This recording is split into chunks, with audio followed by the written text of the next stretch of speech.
Some of you guys are muted. Bro. Bro, why am I muted?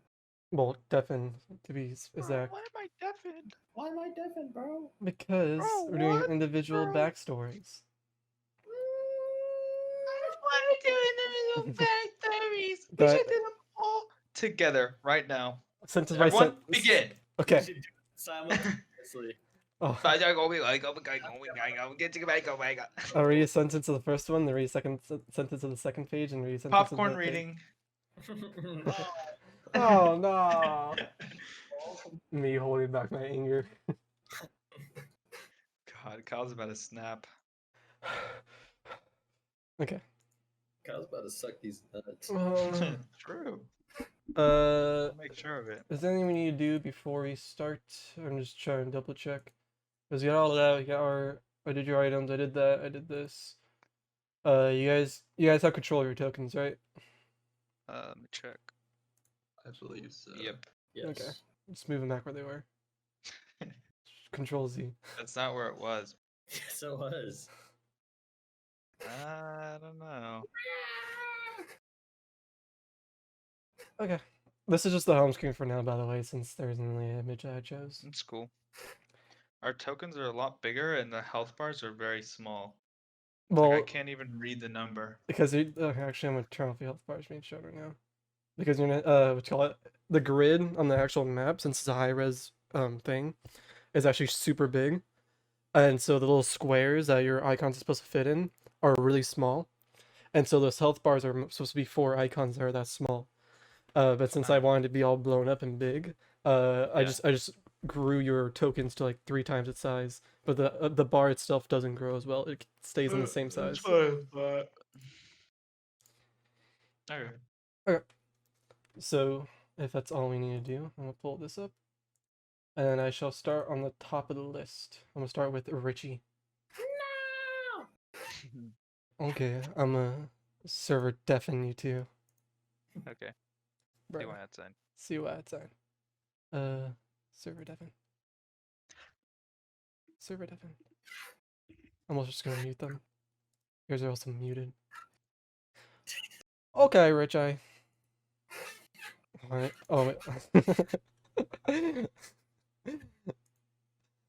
This is why I want. Actually, I'm just going on the home page. I'll do this so we don't see the other two. I'm DM my sister. She told me to tell her when I'm live. Sarah? Really, Sarah? She Sarah's told. supposed- Well, she told me to. She told me to tell her when I go live because she wanted to watch. I was like, you can if you want to. Don't feel obligated to. It's just gonna be like really dumb. And she's like, I don't care. Brandon, kick Matthew right now if you're not a loser. He's definitely. Wait a minute. Oh, it looks like he's a loser. Okay, you ready? Yeah. Okay. So we start the scene with a comfortable looking high school on a sunny afternoon. Inside sits a boy by himself in the corner of the classroom, staring dramatically out of a window. He's wearing a neatly kept school uniform, but though it's a school uniform, no one else really seems to be wearing the same attire. The teacher speaks up. I know you really like the spot by the window in the back, but I need you to follow the scene chart. You're making it harder for other kids to work in groups, Andrew. Senpai, you wouldn't understand the main character issues I go through day by day. Just let me have this one thing. I'm sorry, Andrew. You have to really have to follow the scene chart. And as she finishes that sentence, almost as on cue, the school bell rings, and everyone begins to pack their bags and make their way out the class. But before Andrew can make his way out the door, he is stopped by a fellow classmate. Seems to just be a nice boy, just one of his fellow classmates. He walks up to him and says, "Hey, Andrew." Oh, hold on, the overlay got fucked up. Did someone? No bot left. No, no, it's all ruined. Yoink. I need just to play a silent song. I'm gonna play some ambience real quick. No! Ruined!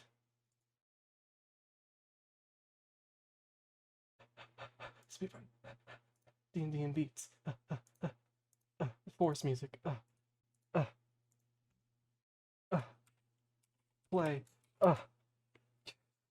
Get loop. And now I personally mute the bot so I don't hear anything, but it stays in call. I'm a big brain.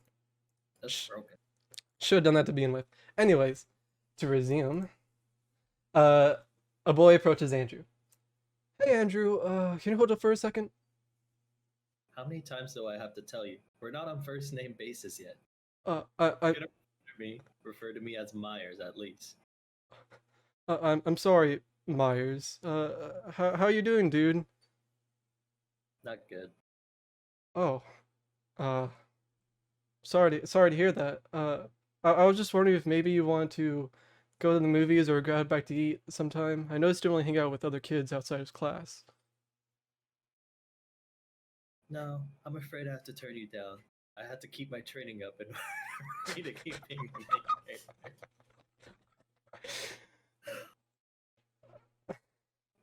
character. Uh, oh, and as the kid's trying to say goodbye to Andrew, he kind of just turns around and walks out of the classroom.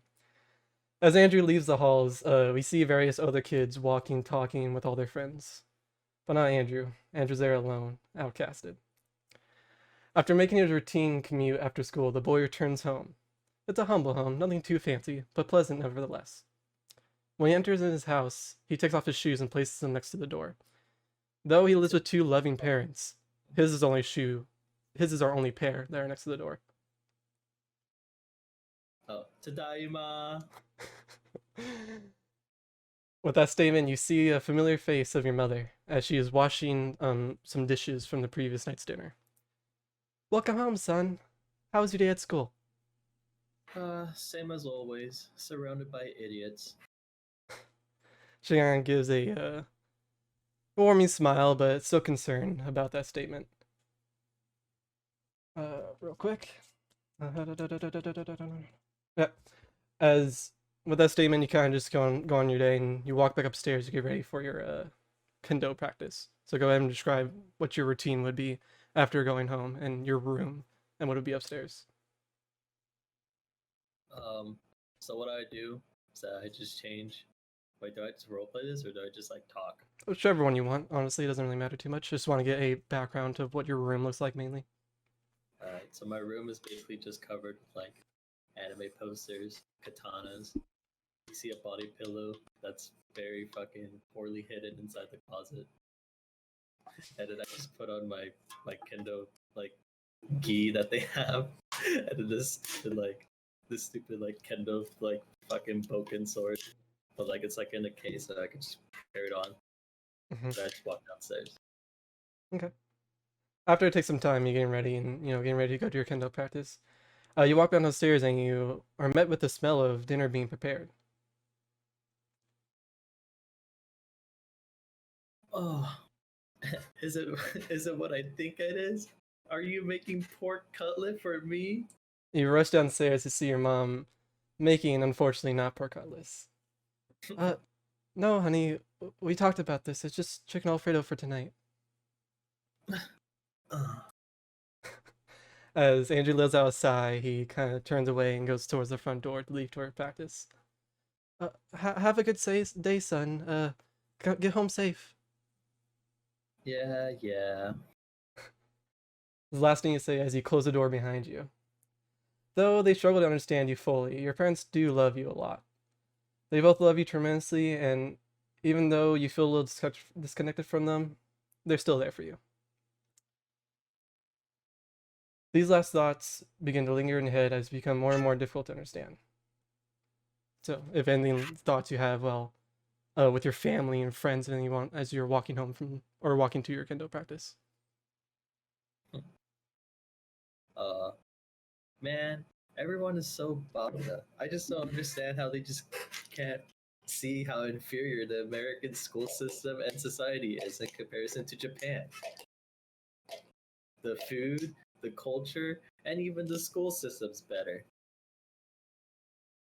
As you're comparing the two cultures, your mind starts to wander more and more about how much you just wish you were there instead of here.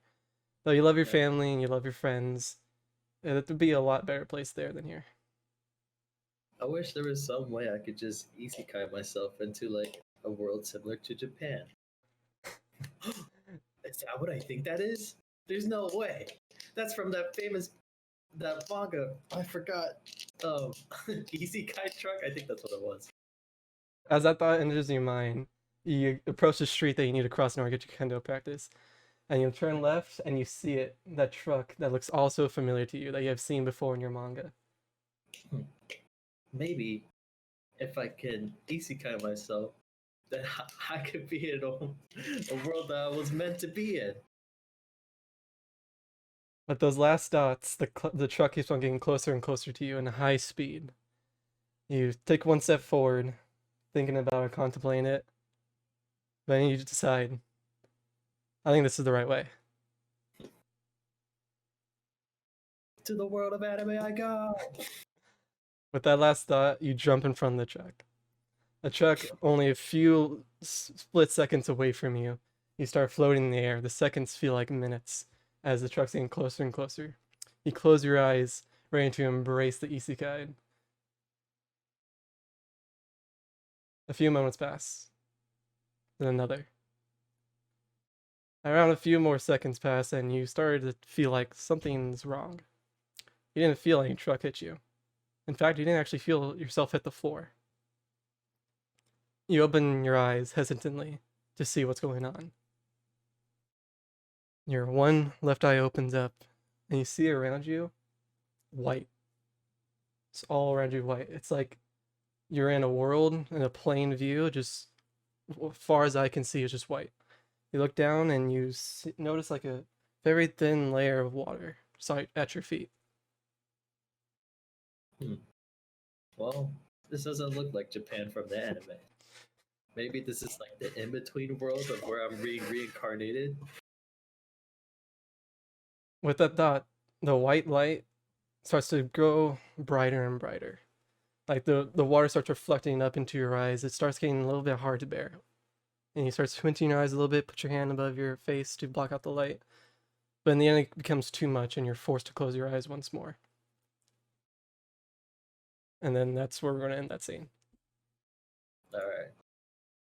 Okay. Now we're going to move on to Stu Brain is next. Okay. Thank you. I shall definitely mute you.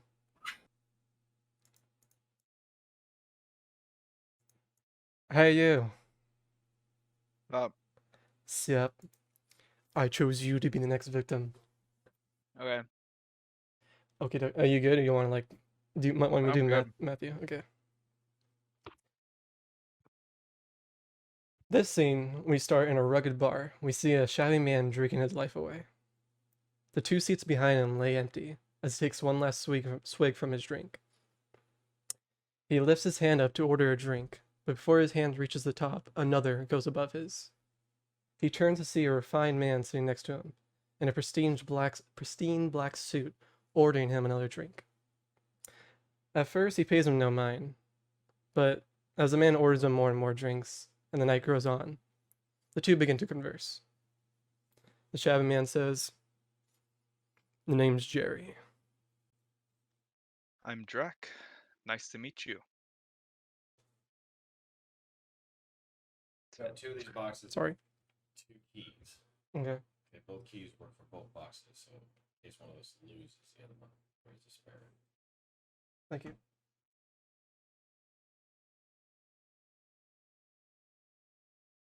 Excellent. Hey, Right. can you take a break? Can you try to let Sasha that again? Yeah, well. Sorry for the interruption. Where were we at? Yeah. And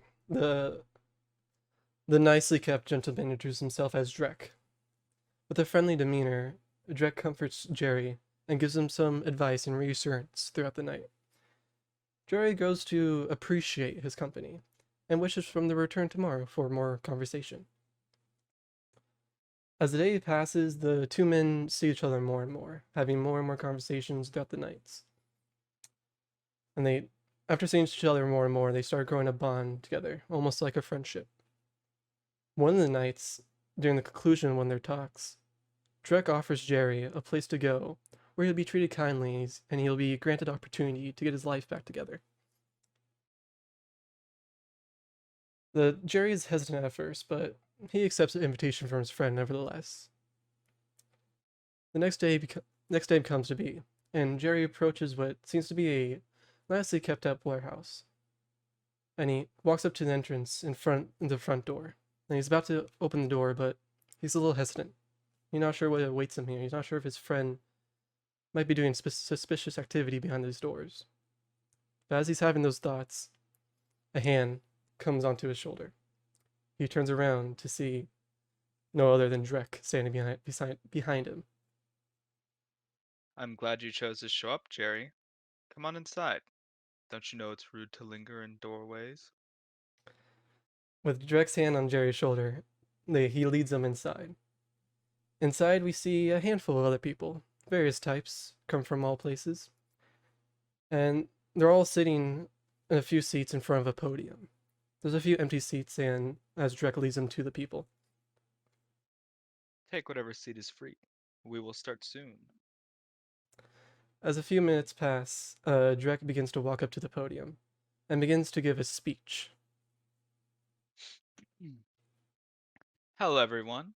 I'm glad to see that you could all make it tonight. Please make our new friend Jerry feel at home. To begin, we will help Jerry understand her wishes for all of us. They all kind of nod, agreeing. So I'm glad to see a new member has joined. And with that, I believe. Oh, so as you can see, Jerry, she provides us with safety, gives us friends, and best of all, allows us passage as long as we keep her in our thoughts and provide her with the tributes she requires. Let us begin our prayers.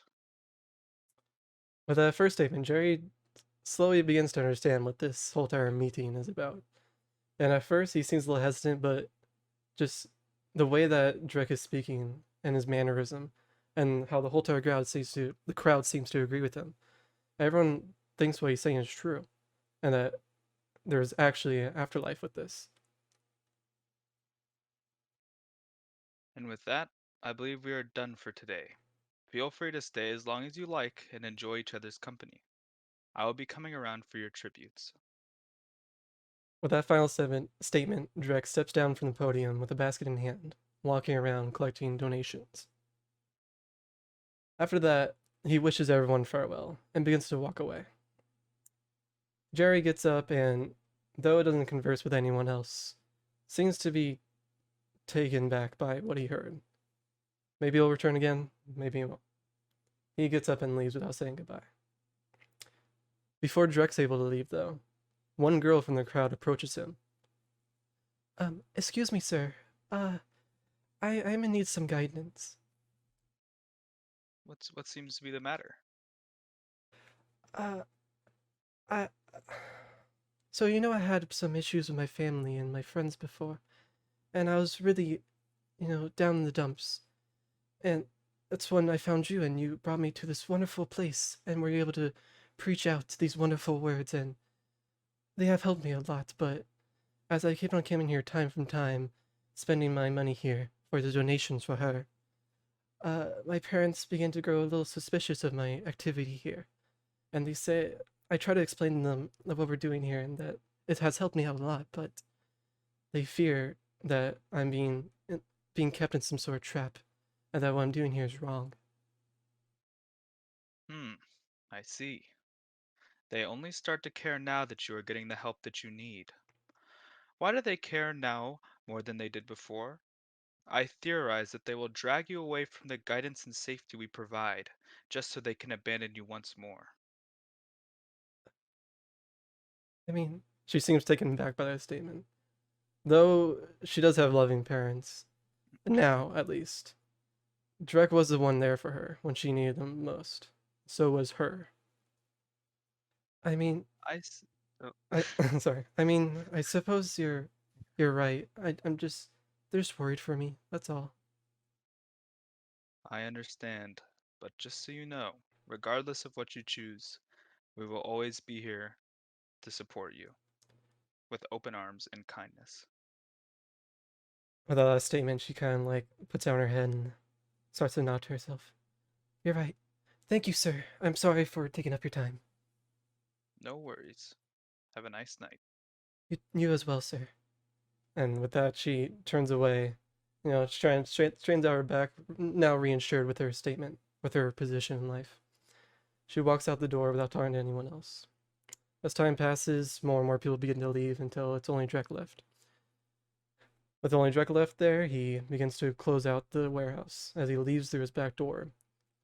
As he leaves through the back door, he goes into his car and makes his way back home. He doesn't live in any fancy home, just some nice, comfortable apartment. So, I'm laying in bed. yeah, so basically tell me what would be your routine of going home. And basically you open up the front door, describe to me like a little bit about your house, your room in particular, and then you go into bed. It's nothing special. Quite average. It's kind of takes a lot out of me. Performing in the meeting. So I kind of just go home and lay down, get in bed, make myself comfortable. And my last thoughts as I go to bed are the uplifting environment I provide them with is real, and so is the extra cash in my pocket at the end of the month. But it all feels so fake. Would I call any of them my real friends? I'm not sure. The lines between friend and paycheck are all too blurred now. It would feel too insincere to call them friends, eternally lying to their faces. No matter. I suppose I'm helping them in the end. And with those final thoughts, Drek closes his eyes, hoping to find answers within his rest. As the night grows, sleep takes him. He doesn't really dream that night, but once he awakens in the morning, he is met with a sight that he wasn't expecting. You awaken on the floor of a bright room. Seems to be a room at first, but as you kind of prop yourself up, look around, it seems to just be a huge open white area, like a plains, but as far as I can see, it's just white. You notice that you're kind of laying on like a thin layer of water below you. Okay. What was your initial reaction to this? Well, I guess I want to get up and look around more, kind of taken aback. You go ahead and you kind of get up. One thing you notice is that when you get up from the water, you look in your hands and you don't seem to be wet. It seems just like it comes right off. Hmm. And you kind of look around and you start walking in a general direction. As you begin to walk for a few minutes, 10, 20, it seems that the sight that you're seeing, just plain white, doesn't change.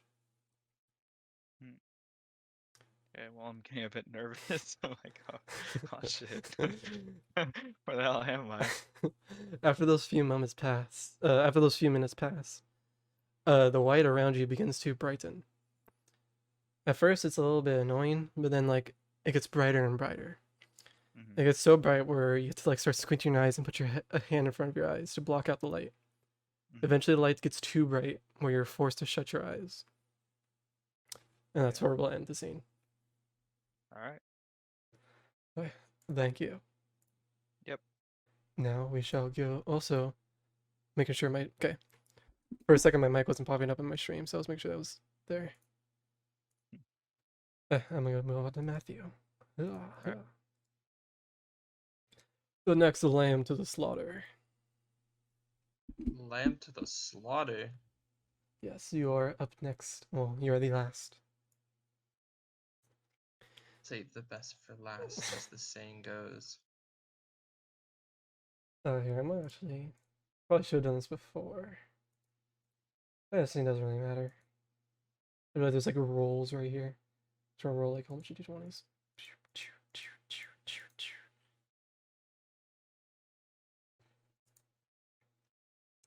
Oh, no natural 20, only a natural 1. Okay. You good? You ready, Matthew? Give me like 30 seconds. 30 seconds.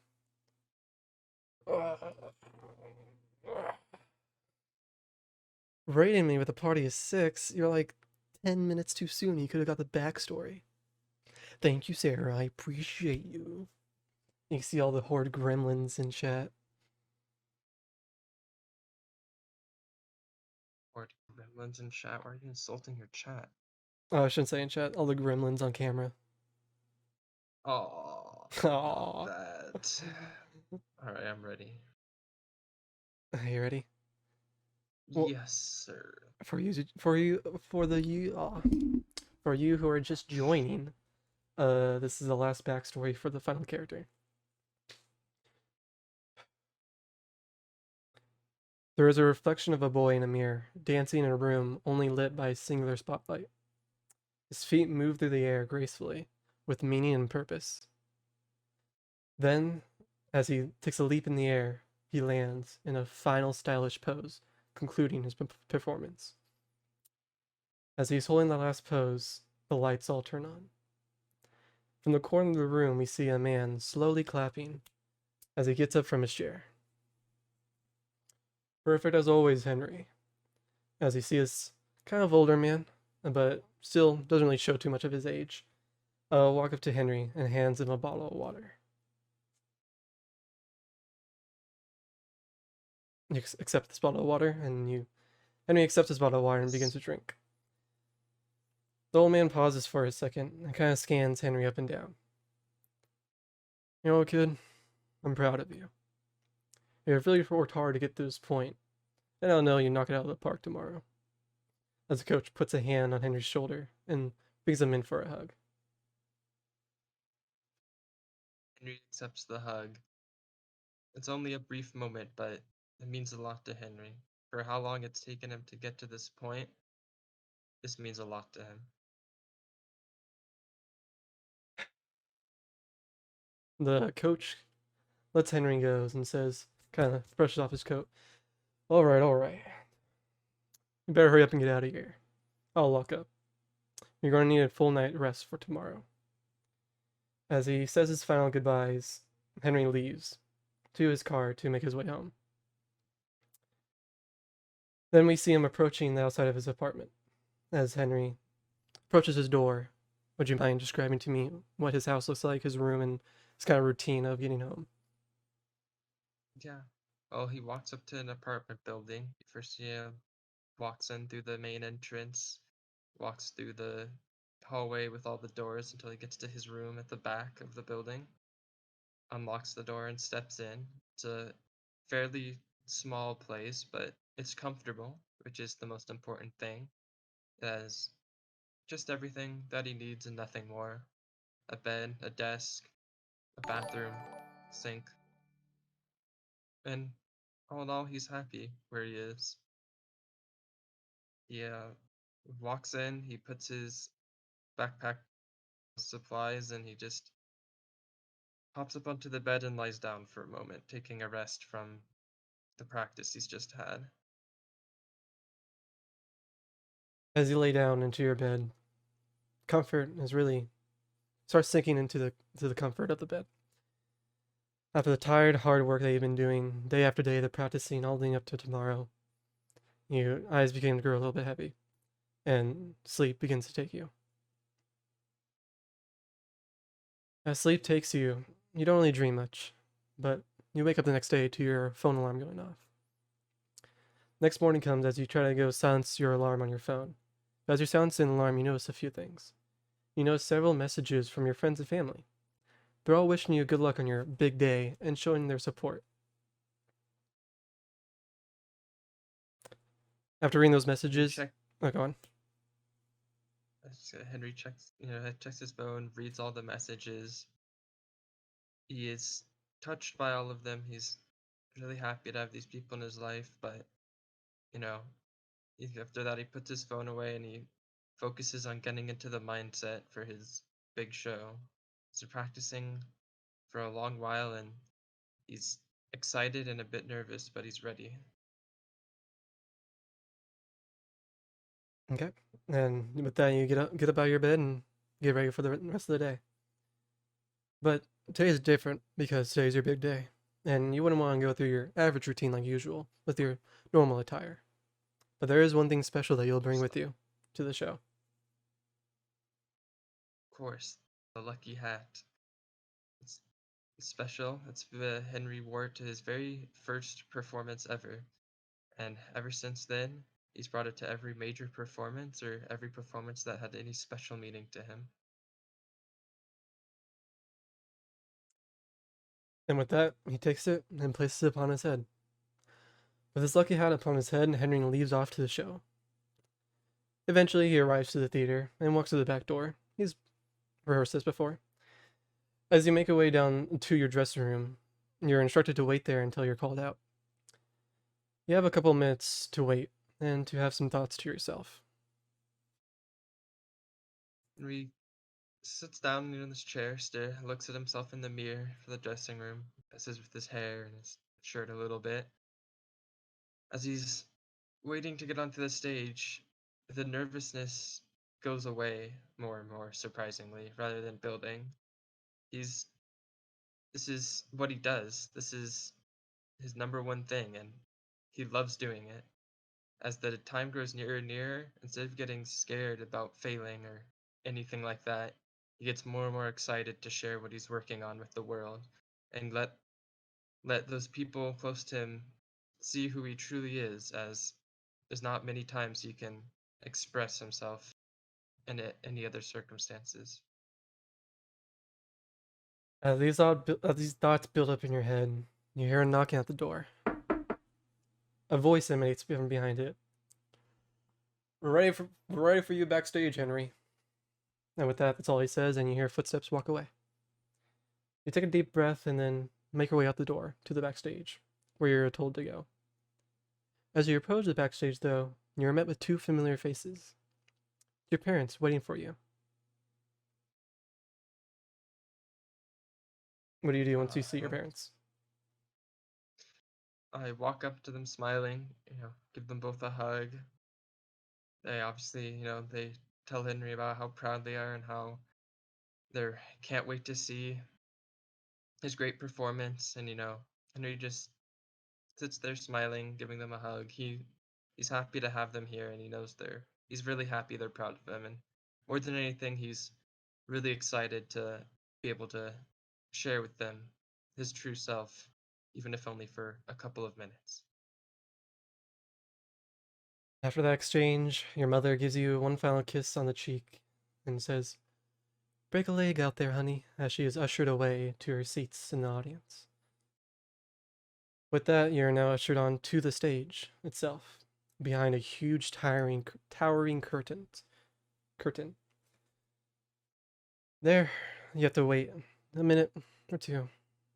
It might seem like, but it drags on for a lot longer than you might think. Is there any final thoughts you have before the curtains are pulled? As he's standing behind the stage, this is almost one of his favorite parts, hearing the murmur of the crowd outside, knowing that there's just this many people that have gathered to come watch and see what he's going to do. He's excited and he knows he's not going to disappoint.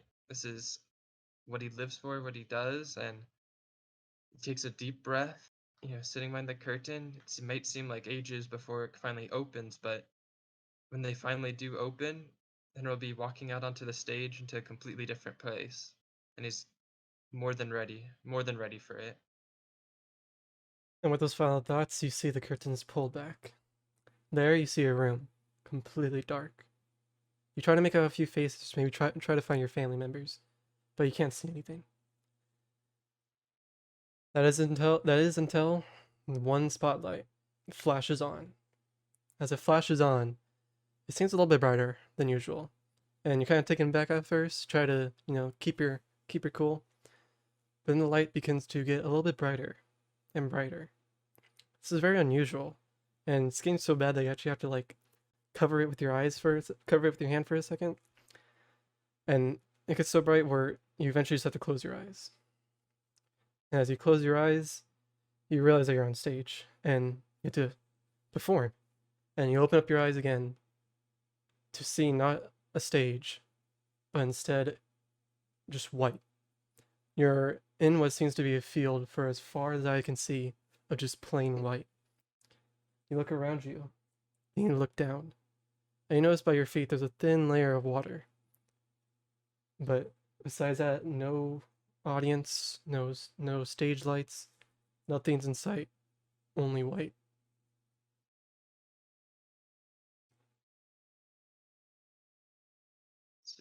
I mean, I don't really know what's happening, I guess. I just kind of sit there and wait, still expecting the spotlight to fade out into the familiar audience. As you're there waiting, you think it's just like the white light in your head. You're not really too sure. But you notice a few minutes start to pass. 10, 20, and you're still just here standing in this white plane.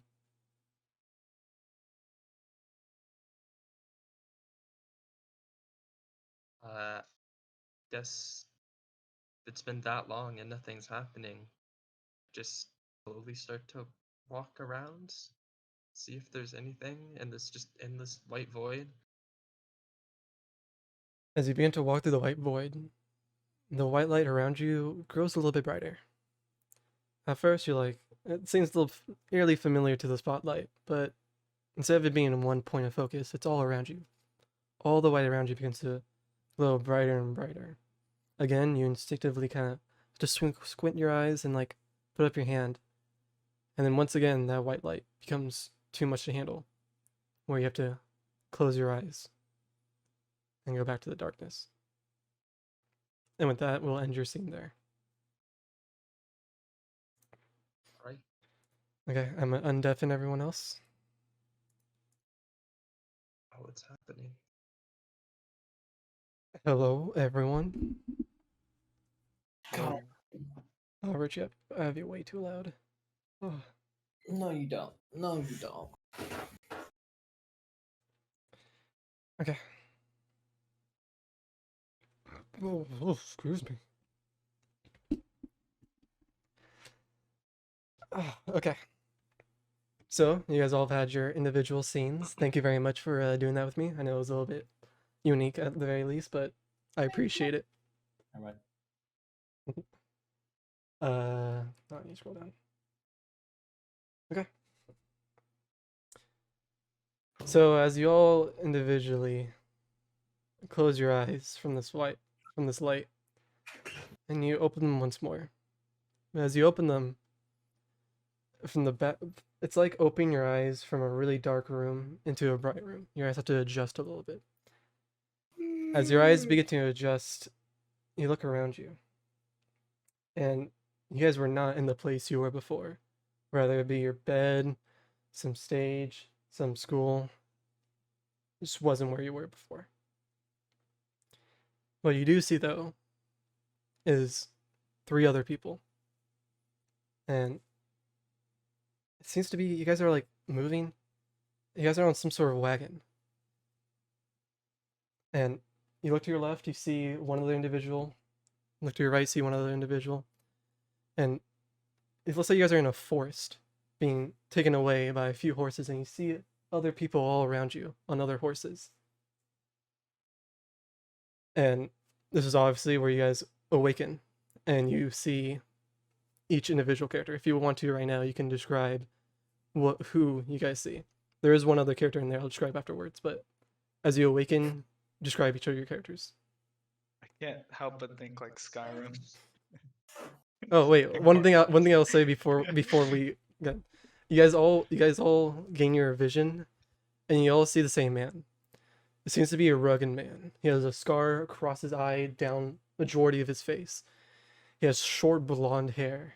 He doesn't seem old, maybe in his early 30s, late 20s. As he turns to all of you, and he says, "Hey you, you're finally awake." Who the hell are you? I can ask you the same question. You referred to me first. Well, I was wondering, you guys were brought into this cage with me. I was in my cell by myself, and you guys all 3 got brought together. So, you guys must know each other, so before we, might as well get to know each other.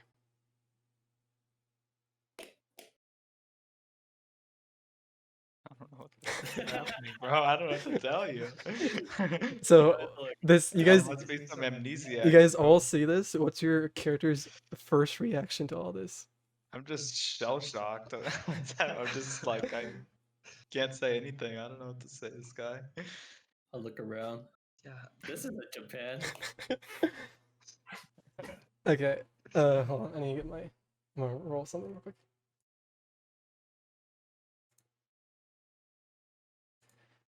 Okay, we'll start with you, Drek. Drek, you kind of like you are shocked, and you look around. You see to your left, it looks like a big humanoid bird person. Yeah, You're not okay. you're not too sure. I'm going mad. You look in front of you, and yeah, this is basically from your perspective, Drek. Everyone describe the characters. So Henry will see how your character looks like. Just by the way, you guys are all in like very, rugged clothing, bare minimum. It's covering. You have that shirt on, and pants on. That's it. Okay. So Am I going first? yes, Henry, would you Yeah, like to go well- first? Henry is definitely is a Kenku. He's in just a small leather armor or just padded leather clothing. Typical you see from the real world. You can see his lucky hat has carried over. It's a white hat with a red stripe, and he has his matching cape he was wearing for the performance he was supposed to do on as well. Other than that, he's about average height, average build. He has yellow green eyes, and he's a Kenku. He's a giant crow person, which is interesting to say the least. He was that it's not start out like that. So So as of now, I should probably said this beforehand. You literally only have that rugged on you. You don't have any of your equipment that we started with. okay. Next you see a man in front of you, which is your character, Richie. So I just described myself. Mm-hmm. So I guess I'm just in like very normal clothes. I just kind of look like a normal fucking kid that you would see. What's your, Caucasian. okay, Caucasian. I got brown eyes, rough, rugged, like rough, dirty brown hair. That's about it. Okay. Cool. And as you and the Kinku meet eyes, Kinku, you see a man next to you as well. And Drek, would you like to describe your character? Like I said before, you don't have your glasses. Yeah, just black hair, brown eyes. Just a normal guy. He's average build, Yeah, kind of you know, smells. like 6'2". As that thought He's comes to just- head, you kind of notice you all kind of smell a little bit. Oh. Not me. Especially you. Wait, where is it? Bro, I don't have my sword. As you pat yourself, you only see the rugged clothes you have on your body. All right. I point to the guy. I said, "You, what did you do with my sword?" He'll kind of turn. You didn't have a sword on you when I saw you. Trust me, if I had a sword, I wouldn't be in this place. But I want to ask him like, what the hell is going on? Like, why are we here? well, Because he's got to know something. well, let's start with the basics. My name is Bruce. What is yours? Me, Drek, Drek. the 11th to be exact. Drek to the 11th. A long family name. Absolutely. He'll turn to the Kenku. Do you go by anything? So did we talk about this? Did we say like I'd know bits and pieces from before, So- right? Like I'd be able to say my name's Henry, Mhm. or So here's the thing. Your character, your human self before being Isekai, was a mute. So you will never instinctively talk. Or you can try to at the Yeah. very least. But yes, we did discuss before that since you are a Kenku and you can mimic perfectly anything you've heard in the past, since you transfer over in your mind and memory from the real world, you would be able to mimic anything you heard. okay. Well, I think to start off, he'd know sign language obviously, so he'd try to sign, but he has like bird hands, so he'd like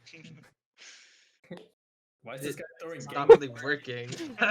So Just confused. He doesn't really know. One thing you notice that happens when you, though you do have these weird, wing kind of feather-like fingers, you're still able to move them around like you would normally, like a normal hand. And you're Yeah. familiar with the motions of sign language. And as you try to do it, like you try to spell out Henry, your hands don't really seem to, like, you feel like you're trying to move them into the shapes, but still your like body's stopping you for some reason.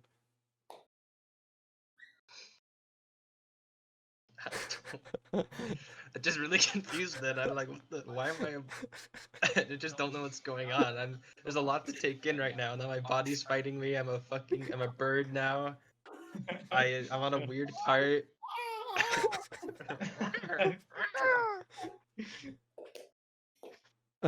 Bruce will once more say, as he sees you kind of struggling with your hands. You know what? I think we're gonna call you Henry for now. No. No, that's not Lucky guy. lucky guys. He'll see that you're struggling a little bit and is like, "Can you? Oh, God damn it! Oh, No." it's Matt, not the bot. Oh, it I was fixed the plot hole. You don't wanna hop on it. It's not a plot hole. He'll discuss. Yeah, it's working. I have it Sorry, planned. Don't Discord worry. crash. Everything is set for plan. I have to turn my hair on. Okay. Oh, he's back. As you try to struggle with your hands a little bit, Bruce will speak up and say, "Okay, I got your tongue, bird. Come on, speak out. Say something."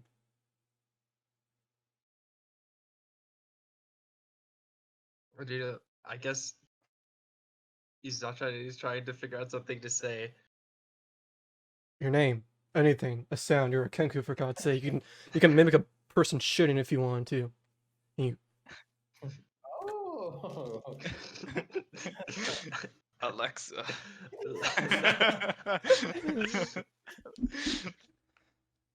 After he sees you struggling, God. do you do anything? I'm just sitting there. I'm just like, why are you being mean to me? I'm scared. I don't know what's happening. Seeing you Like, kind of seeing you kind of like taken back for a second, he's like, "I'm sorry. I shouldn't push you too hard. I know you're kind. It can be hard for you sometimes." Let's turn over to you, Richie. And your name? My name is Aki Miyamoto, but please refer to me as Miyamoto before until we reach first name basis. Miyamoto then. Well, as before, my name's Bruce. As I said before, you guys all came here together. I was put separately in the jail cells. Why were you guys in there? Look, I don't know what's going on, but please, you are the one with infinitely more information than I have right now. So please, tell me what you know before I try and tell you what I know. You'll seem a little confused at first. Well, I'll start first then. As you guys know, the whole entire revolution that's going on, the queen, the king, the whole entire fight. You may not recognize me without my armor, but I'm the princess's royal guard. In one of the fights between the king and I had to stay behind so the princess could escape. After that, I was captured. I was brought to the dungeon of the castle, where only the heinous of criminals are there. Not only do criminals stay there, but also experiments that I don't even know happen. But as word has it, the princess got the upper hand and started gaining ground on the king. And one of the last final orders, in desperation, the king ordered almost every criminal, with the offense above minor, to be hollowed. Hey, what's that? Don't know what? No, No. I don't. Please, please explain it. Wait, where are we right now? What'd you say? I said, where are we right now? It kind Space- of looks We're in a around. wagon. Yeah, he kind of looks around. We're about to cross the. Well, actually, he looks behind him. We just crossed the bridge from the kingdom into the woodland forest. It's the main bridge that we take to cross over the river. I'm kind of surprised you don't know what the hollow is, but I guess Talking about like country wise, you know what country are we in? you don't know the country. No. What? Were you guys in a cell in the dungeon? We were all brought together, so we all came from under there. And I was just kind of assuming you guys were captive, but did you guys actually come from a cell? No. No. I don't know where I Shakes his came from, head. sir. Please. Okay, you see his like confusion grow more and more, and now like he was a little bit impatient with you guys, but now he's getting like a kind of a concerned look on his face. Like maybe these guys aren't just insane, or maybe these guys don't just have amnesia. He knew other stuff happened down in the basement or down in the dungeon, and his mind starts to wander a little bit. But he goes back to answer your question, Miyamoto. The country, well, only real country there is Zornan. Damn it! Okay. Are you from some other country? Is there another place out there? Yeah, I technically come from America, but I wanted to be from Japan at heart. Where is that southeast past the mountains? Are you from? It's not from the kingdom. I know almost everywhere around here. It's east of America. That's what you're wondering. He seems to get more and more confused. I don't recall any place called America. Is it? He starts to like kind of think to himself. Well, guess it doesn't matter anyways. Doesn't seem like you're gonna be returning there anytime soon. Damn it! Just Hey, my Miyamoto, yes. I know what America is. So, Oh, so some shit's going on. Huh, that Hey, means the isekai did work. But Wait, what the fuck is going on? You have to explain this to me, I'm please. gonna- Because if you know what's happening, please enlighten me. are I you, want to mimic Drek also and go, hey, Miyamoto, I know what America is. are This- you guys not familiar with the term isekai? So wait, Because hold that's on. what Before that rock- happens, what should I call it? Henry, as you try to speak and you mimic it perfectly, and you're quite. It's like in perfect pitch. Drek, you're a little bit caught off guard because it just sounds like your voice echoed. Yeah, I'm like, wait, what the fuck? Henry, this is probably the first time that Yeah, somehow you spoke. I was gonna say it was probably like, yeah, I'm sitting here taking in everything like that they're saying, and then as you know, Drex would say like, I know what America is. That's he like in his mind goes like, oh yeah, I know what that is too, and then it just kind of like instinctively mimicked that because he was thinking it in his head, and he's kind of caught off guard too. He wasn't expecting that, but he's like, oh, I could talk, I guess. You see, Interesting. you kind of do like the bird head tilt, being confused at your own thing. You're just a parrot. That's all you are. Okay. Continue your conversation. But anyways, Yeah. you guys been living under rocks is like the biggest trending anime genre going around. You gotta explain to me, brother. I don't catch you. Alright. Well, isekai technically means is that we got transported to another world. And that my life back in America, I tried isekaiing myself into Japan.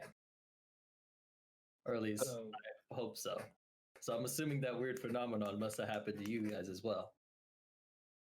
So, are you responsible for this then? No. Well, I'm probably responsible for my own. Well, I didn't do any fucking weird ritual to get myself sent to this shithole. Well, I didn't So, do any weird ritual. I just saw a familiar truck from an isekai anime or manga I remembered, and I just kind of ran in front of it, and now I'm wait. So you ran in front of a truck. yes.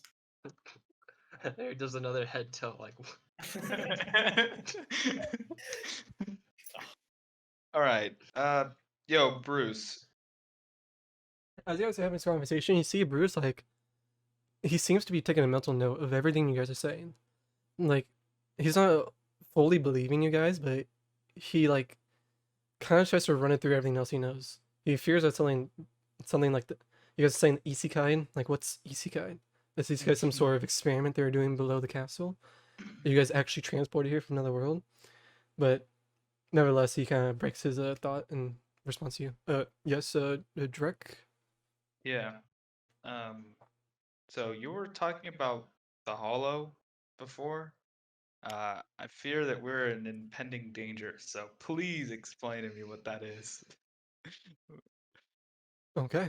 Well, I'm just gonna go off the basis that I hate you. Well, from the looks, I'm just going off the basis that you guys don't know literally anything. No, Uh, nothing. Except for maybe this guy over here, Miyamoto. He seems to know more than I do about this. So he turns to Miyamoto. Miyamoto, do you know about the abyss in the middle of Zornian? Anything outside of Japanese culture and anime, I don't know. Okay, I'll make the same assumption with you then. So I'll start. He kind of looks ahead of him, and you guys see the whole time you guys been moving. I'll try to make it fast. I'm not sure how much time we have left. But so there's a thing called the abyss in the middle of Zorian. It's been there for as long as we've known, or as long as we've been here. And around it, all the trees, all the life, everything that basically has like a soul, if you believe in it, seems to be petrified, corrupt, hollow in a sense. This affects plants, food, and even people. And when you venture closer to it, you'll start seeing them more and more. It's these like empty bodies of people, monsters, animals. They're pale to the skin, and we don't even want to know what's going on inside their head. But we call them the Hollowed. And what we're sentenced to right now is one of the worst fates that someone can ever sentence someone to. Is if you commit one of the worst crimes known to the kingdom, you become exiled to the Hollowed Lands, where you're sent there to be corrupted by the rest of the people. Because as far as we know, there's no coming back from that. No resurrection that we tried works against it. Once you're taken by the Hollowed, there's no coming back. okay. Well, I'm not gonna be fucking hollowed. So how am I shackled? You guys are shackled. You guys all have like handcuffs to you, on your arms and your legs. It's not like to the bench itself, but you notice there's a cage around you. It's wooden. It's not you're not like in some iron like cage, but the main defense comes from the number of guards around you. Uh, We're gonna get attacked by a dragon? Is there? Ah, fuck. I feel kind of bad. You guys seemingly just you guys are like Yeah, newborn children here. Know how to talk. You guys have some sort of memory, and you're off to your deaths. yeah. It's, it's Sounds like we're even speaking English. yeah, honestly, I don't know what the hell is going on, dude. They I might mean, probably just we're not speaking English.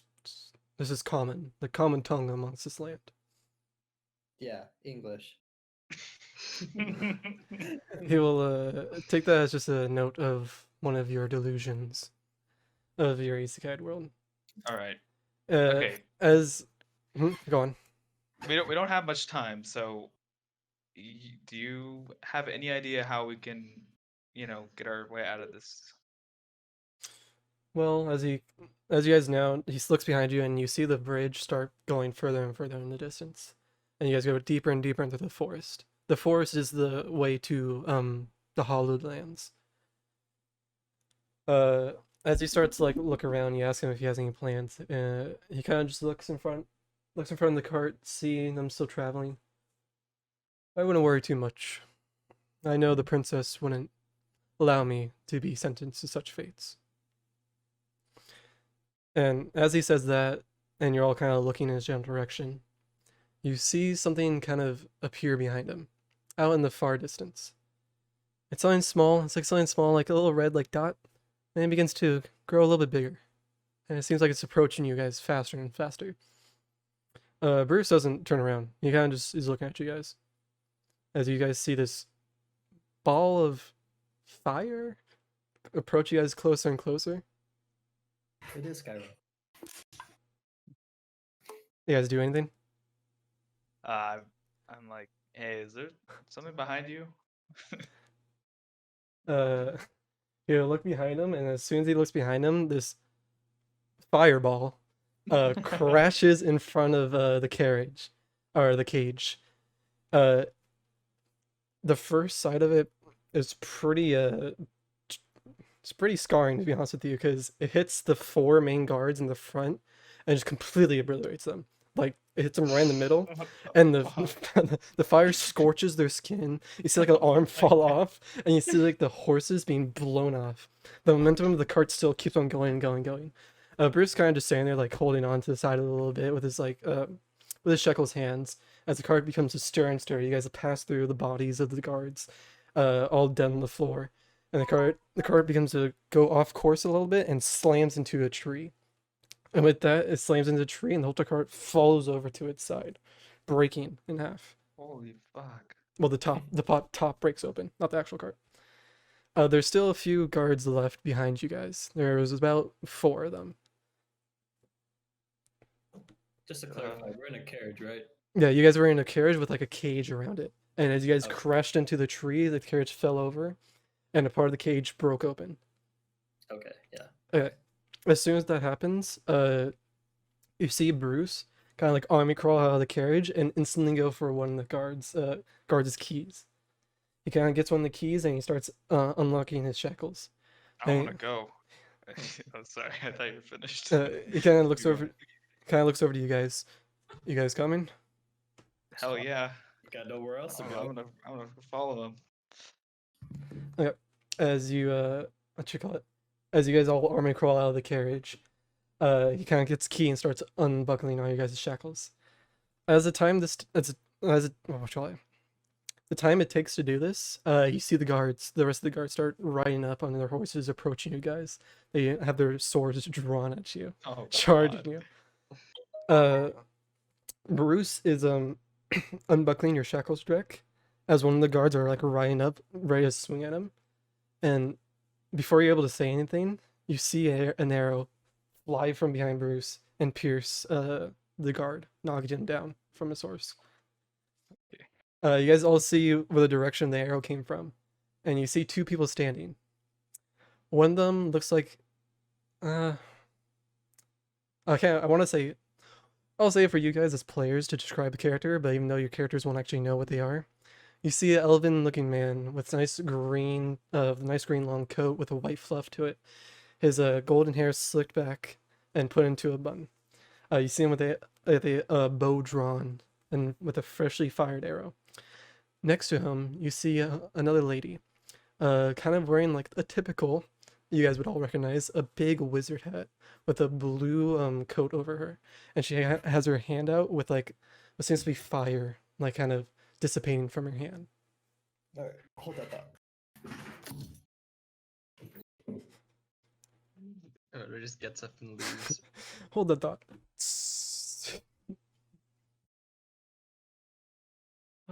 I mean, God damn it! I don't want 5 emails saying the DoorDash is on the way to Richie Sam's. Need to make sure you know. Are you guys all in Twitch chat, or is those 6 viewers other people? I'm on Twitch. I'm in Twitch chat. Kale. I'm Also, I know this is just me how I talk normally, but if I begin to like slur a lot of stuff or you can't understand me, tell me please, because I'll try to speak up in a more common tone. I'm also just trying not to yell because everyone's trying to sleep. You're good. With you back, okay.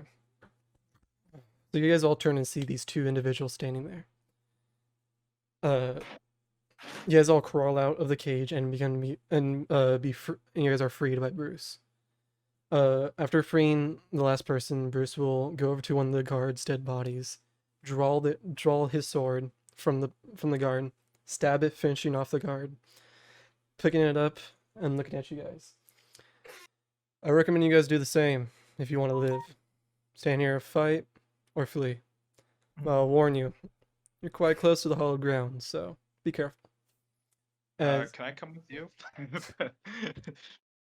draw arms and fight. All right, I'm taking a sword then. Yeah. Okay. Yeah, I'm not gonna be left for dead. So I'm gonna give you guys this. This is an optional fight. My optional fight. Your characters, like especially you, Henry, not like being ready for combat. I don't want to expect your character to be like, oh, I'm about to kill some man right now.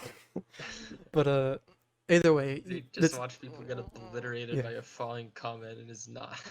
yeah. Just So you doesn't happen normally.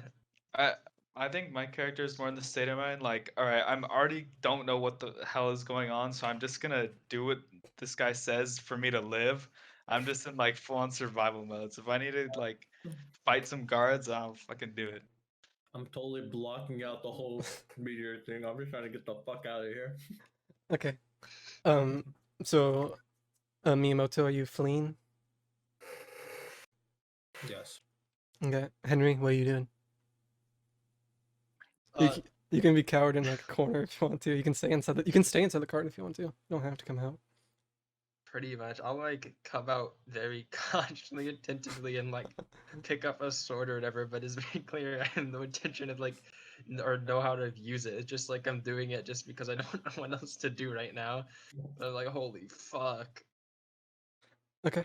And then Drake, you pick up one of the. You kind of take it from one of the guards were already grabbing the sword, but as his hand's blown off, his dead grip is still holding on to it. And you kind of pry it from his hands and you grab it. It being the only sword around. Hmm. Okay. There's no battle map for this. We're not gonna like roll any of this. This is more of like just build up and narrative fight. Yeah. So we'll start with you, Miyamoto. Miyamoto, as you're fleeing away, are you fleeing deeper into the forest towards the two individuals, or from which your cart came? From which my cart came. Okay. Henry, you're in the cage still, or like at least try and grab a sword in defense, but Yeah, not really up and I at was him. standing outside, but And Jack, you're there, standing next to Yeah. Bruce, ready to fight. So the guards from the back, there's about 3 of them left, show up and they kind of get off their horses and they're standing ready to fight. You see Bruce first charge up, and seeing you beside him, Jack, he kind of gives a little smile and begins to fight. And you see arrows start flying from behind you from another individual, and you start seeing the wizard person begin to kind of cast something in her hands. Do you back up and charge, or do you kind of stay your pace, Jack? I'm gonna follow Bruce's lead because I don't know what's going on. I'll just listen to this guy. Okay, you kind of like back up Bruce, and one of them do come at you. You're not trained in the swords, and so you kind of, but you know to keep it in front of you to block a hit. Yeah. And so that's kind of what you're doing. You're not really swinging too much, but you're kind of just keeping your ground. Miyamoto, as you're as soon as you get unshackled, you look, you see Bruce fighting, and you see Henry in the cage, and you look to your left and right. I'm getting out of here. And you start sprinting back from which your card came, knowing that's probably the safest place to go.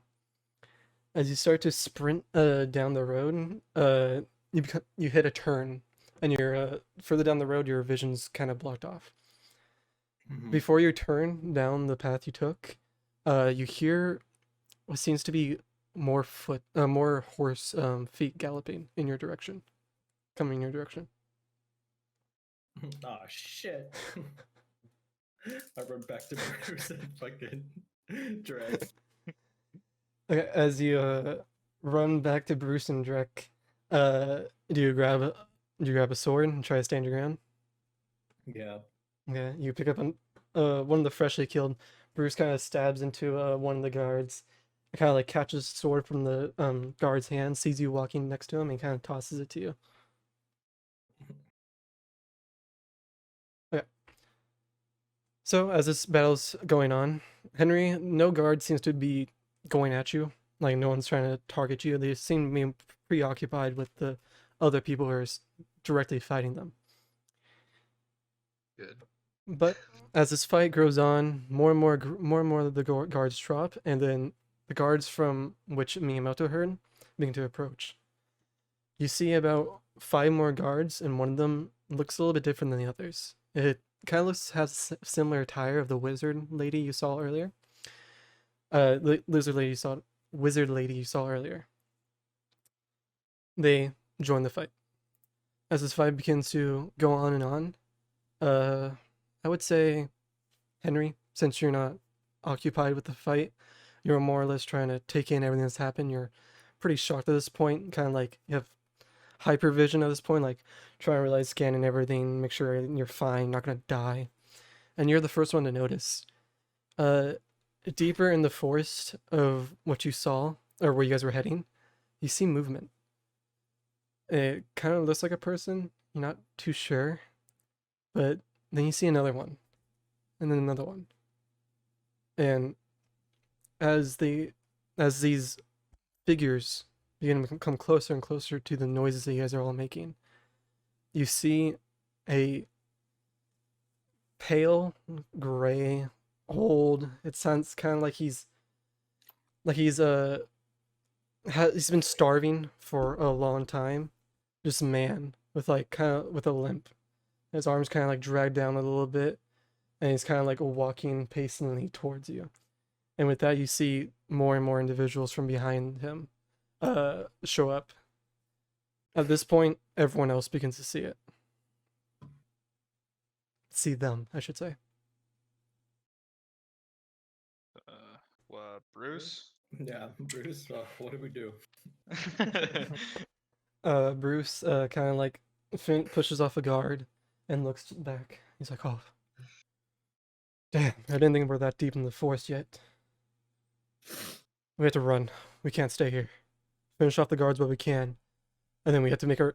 As soon as he says that, he kind of like winces back, and you see his like, he kind of winces, and his head starts wrapping around, and you see his weird like purple aura start forming around his head, as he kind of like tenses and kind of drops his sword, and you see him start like, and I would say Miyamoto and Drek. Well, I guess like all of you would see that figure, the special looking guard, the wizardry looking guard you saw earlier, seems to be casting some sort of spell, and you see like kind of a trail of purple from this man's hands go to Bruce. And you guys also see next to the 2 individuals that helped for you guys, they're also occupied with the other guards that came with them, and the hollow that are now emerging from the woods. Well, You see, So wait, the other guards are preoccupied? yeah, the guards are the backup guards are currently fighting the 2 other individuals. The hollowed are getting closer and closer to you guys, and now the guards that you're currently fighting are kind of also occupied by them. And the wizard guard is kind of like has Bruce in some sort of captivity. You're not really sure what it is. Well, I'm But gonna you, charge. I want to charge her. yeah, you do realize though is that the hollowed are getting closer and closer. They're about like 10 feet away from you. They're really close to you guys. Oh, They're okay, they're I thought literally they were- no, they're literally getting the guards that you're currently fighting. And you know that if Bruce is left like this, he's probably gonna fall victim to the hollowed. Okay, I have an idea. So the guards came on horses, right? Mhm. So are their horses still here? Yes. I wanna like grab Bruce. How far away is the caster? The caster, I would say the closest person would be Henry, because he is kind of like taking cover behind the tipped over cart, and he's kind of like partially covered and casting this spell. And so you look behind you, you'll see the cart, you'll see Henry, the cart, and then the wizard. So you and Miyamoto are the furthest away from them. Hmm. Okay, I have a kind of a question out of character. So like, would I be able to just start casting spells, or like do I have to learn that I have magic? No, you guys. By the way, right now you guys are like level 0. You guys are literally just Oh, okay, so civilians. this is okay. Okay, So well, I'm helpless then. I see there's an approaching threat. How many like feet away is the caster from me? Could you like tell me like that information? I can tell you that you can get there with the hollow occupied with the guards, Mhm. and the caster kind of there with no one around them. You can probably reach them in time before the hollow can get Bruce. Okay, yeah, I want to charge the caster and try and break her concentration. And my plan is to kind of break that and then yell at Bruce to like grab a horse. Like we, I feel like the horses are a good escape, but I don't know. I know I need Bruce because I have no idea what's going on. He's like my only intel, so I need to save him at least. Is what I'm thinking. Okay. So yeah, I want to charge for the caster. So as you kind of follow the trail, this purple like mist traveling from the caster, you start charging forward to the cart, and the caster is so concentrated, her eyes are a little bit closed, and she opens them to see you kind of charging forward, and you take your sword and you just plunge it straight into the chest of this caster. Hmm. She kind of like looks at you, takes a few breaths, and you see like the kind of purple mist fade from her hands, and then she kind of goes limp, and her body kind of slides out from your sword. Okay. Then I want to stab her again in the neck. We As she, double tap these. as she falls down to the floor, you can see her eyes kind of like look at you a little bit. She isn't finished off yet, and you take your sword and you plunge it right in the neck, remembering what Bruce did before as well. You pull it out and you turn towards Bruce. You see Bruce now, like he's on his knees, but you see him kind of I regain yell. I'm himself. like, snap out of it. We. Bruce, we gotta get the fuck out of here. Let's go, buddy. You see Bruce kind of like get a hold of himself really quickly, and like at this point when he breaks concentration, the Hollowed kind of finished off the rest of the guards. You see when the Hollowed kind of like lunge at Bruce, and Bruce kind of like grabs the sword from the floor, holds it up, and kind of like braces him, and shoves the Hollowed off, and gets up and starts running off. You see now that the other two individuals that were here have also finished off their Hollowed and the guards that are next to them, and so they're gathering horses and seemingly had the same idea that you had. Okay.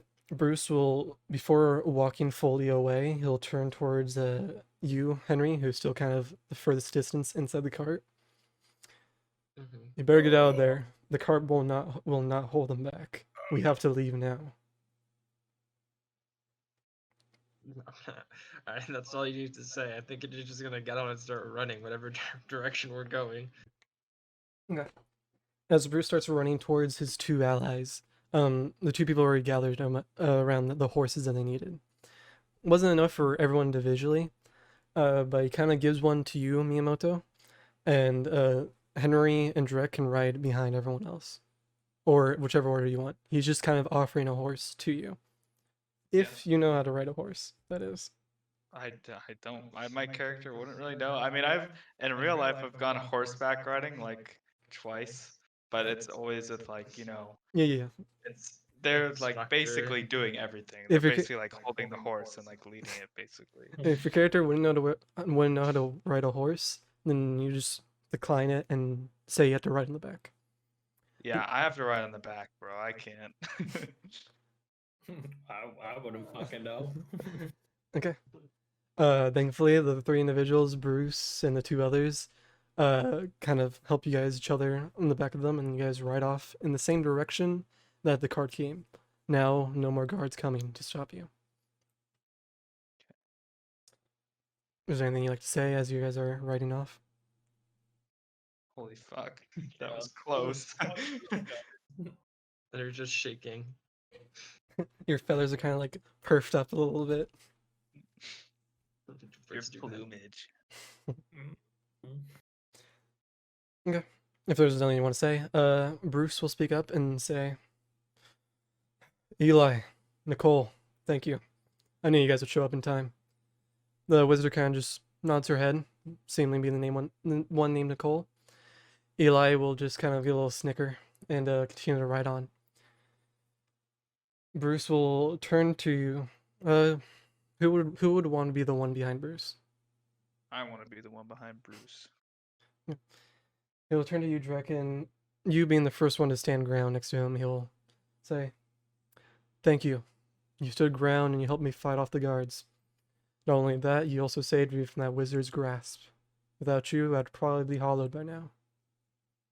Hey, no problem. I am indebted." But Good, because I have a lot of questions. But to the rest of you, I need to tell you a few things. As I already said before, we were in a dungeon below the castle while we were being brought here.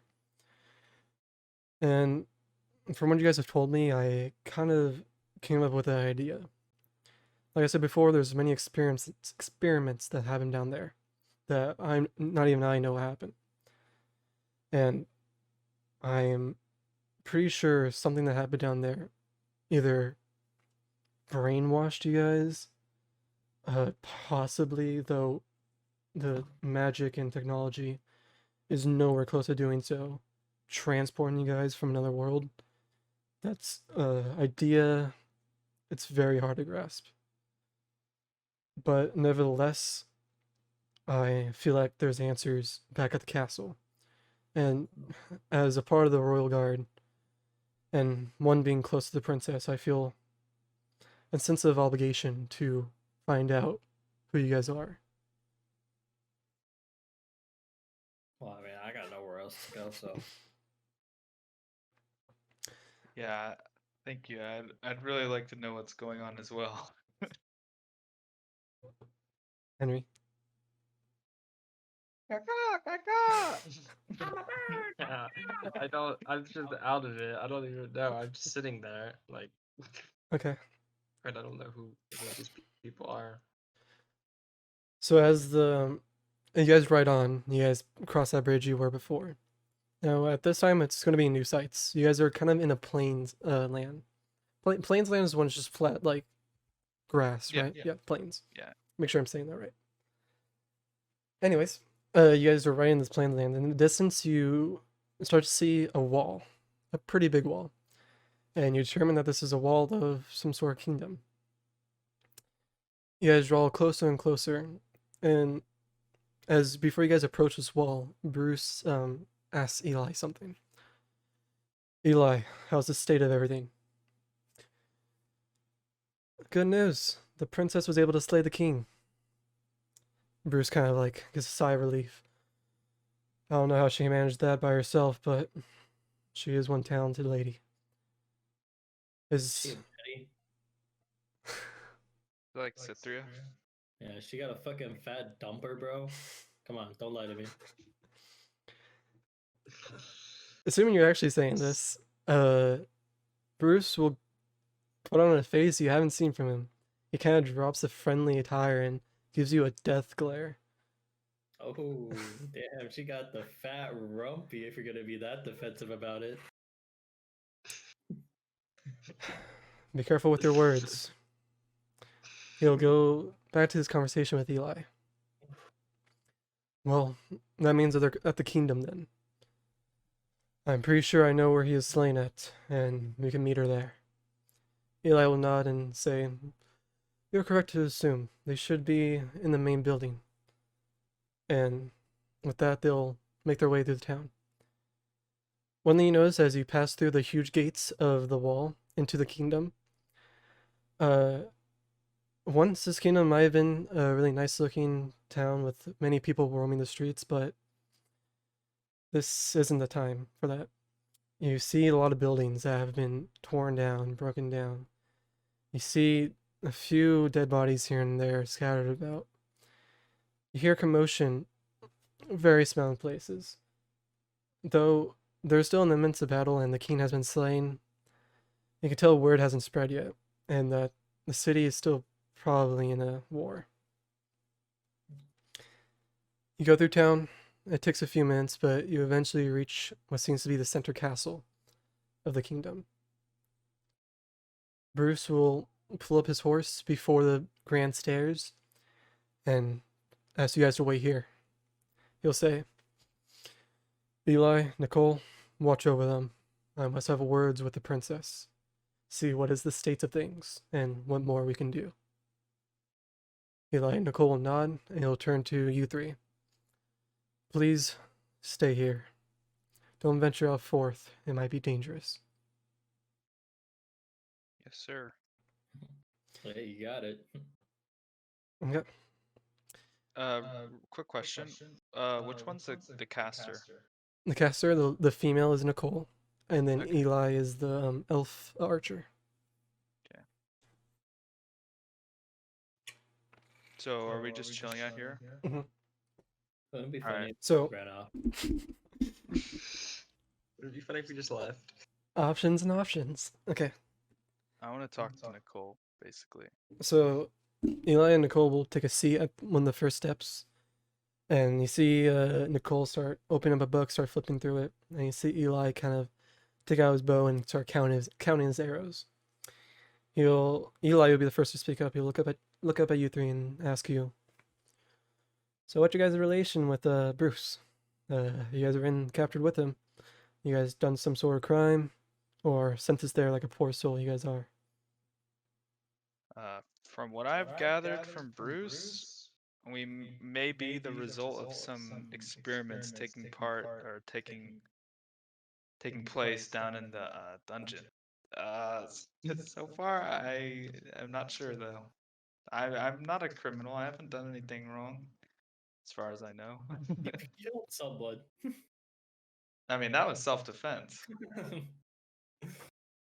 Also, Drek, is this that kill? Was that the first life you drawn? Yeah. Okay. Yeah. Well, he will kind of lean back a little bit. I'm not from around these parts so much, so I'm not too familiar with the underground dealings of the kingdom. Bruce does tell me stories, though, of the dungeons down there. Though he has not seen much himself, but we're close and he likes to share a few stories. If you're from down there, I can only imagine what happened to you.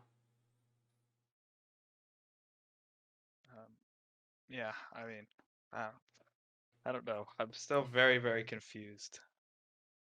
I don't know if I'm an amnesiac, I lost my memory, or what's going on, but I cannot tell you anything past waking up in that cart. So, Sounds like amnesia. Some sort of memory wipe experiment. That isn't too far-fetched.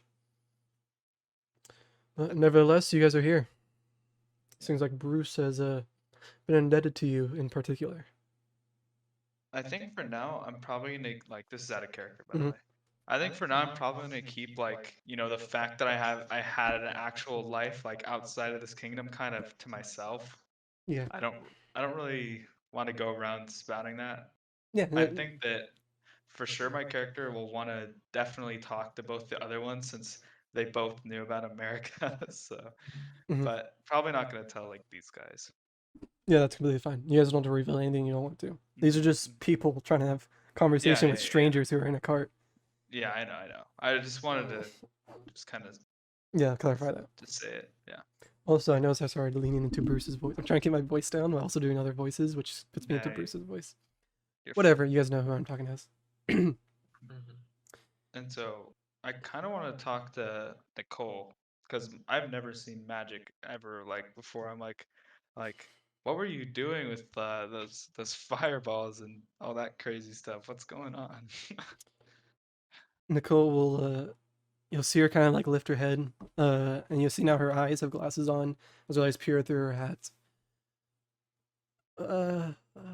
She'll kind of turn towards Eli. Eli will kind of just give him a little nudge. Thank you for the follow.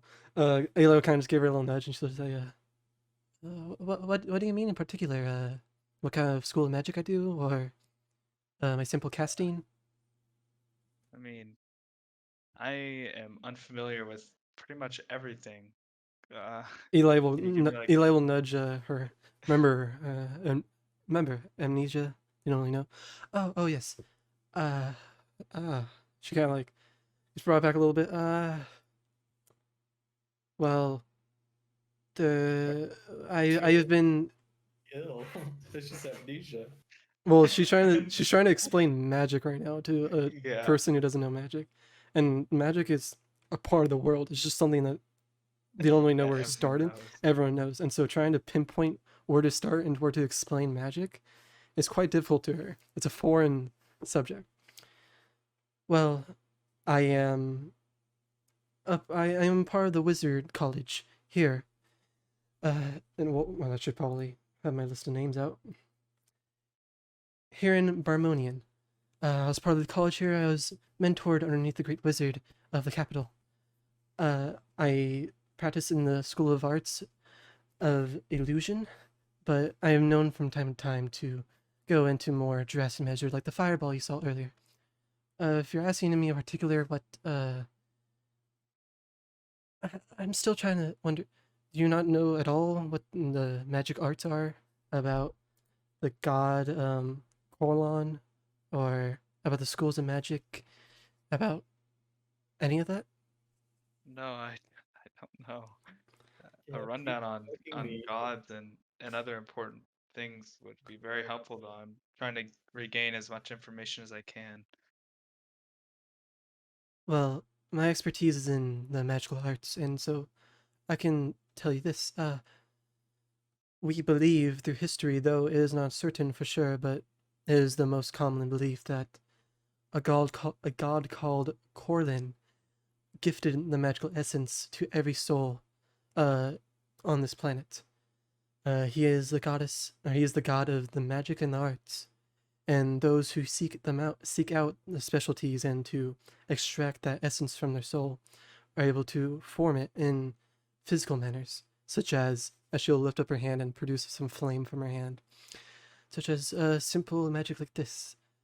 Though it takes other people might have it naturally. Other people takes many years of studying. Everyone can learn how to do something to a degree of this, but to do something to a degree of the fireball I produced it earlier takes a lot more years of studying. Wow, that's very interesting. I've never seen anything like that, or not that I know of. She'll kind of go through her head and all of her knowledge and everything else she can speak to you, but doesn't want to overwhelm you with too much right now. She's like, well, that's kind of just the basics. If you would like to learn more about the magical arts, maybe sometime I can show you my notes, or like you can talk to the great wizard, and I'm sure he would help you out. Well, you guys aren't really in a normal such an scenario. Uh, Trying to think about it. The queen might actually want a few words with you. You said you guys were in the dungeon. Okay. Oh dear. She starts like her mind starts to wander on herself, and she starts like you see her kind of like detached from the conversation a little bit. Hmm. Any other questions you like to ask these two individuals?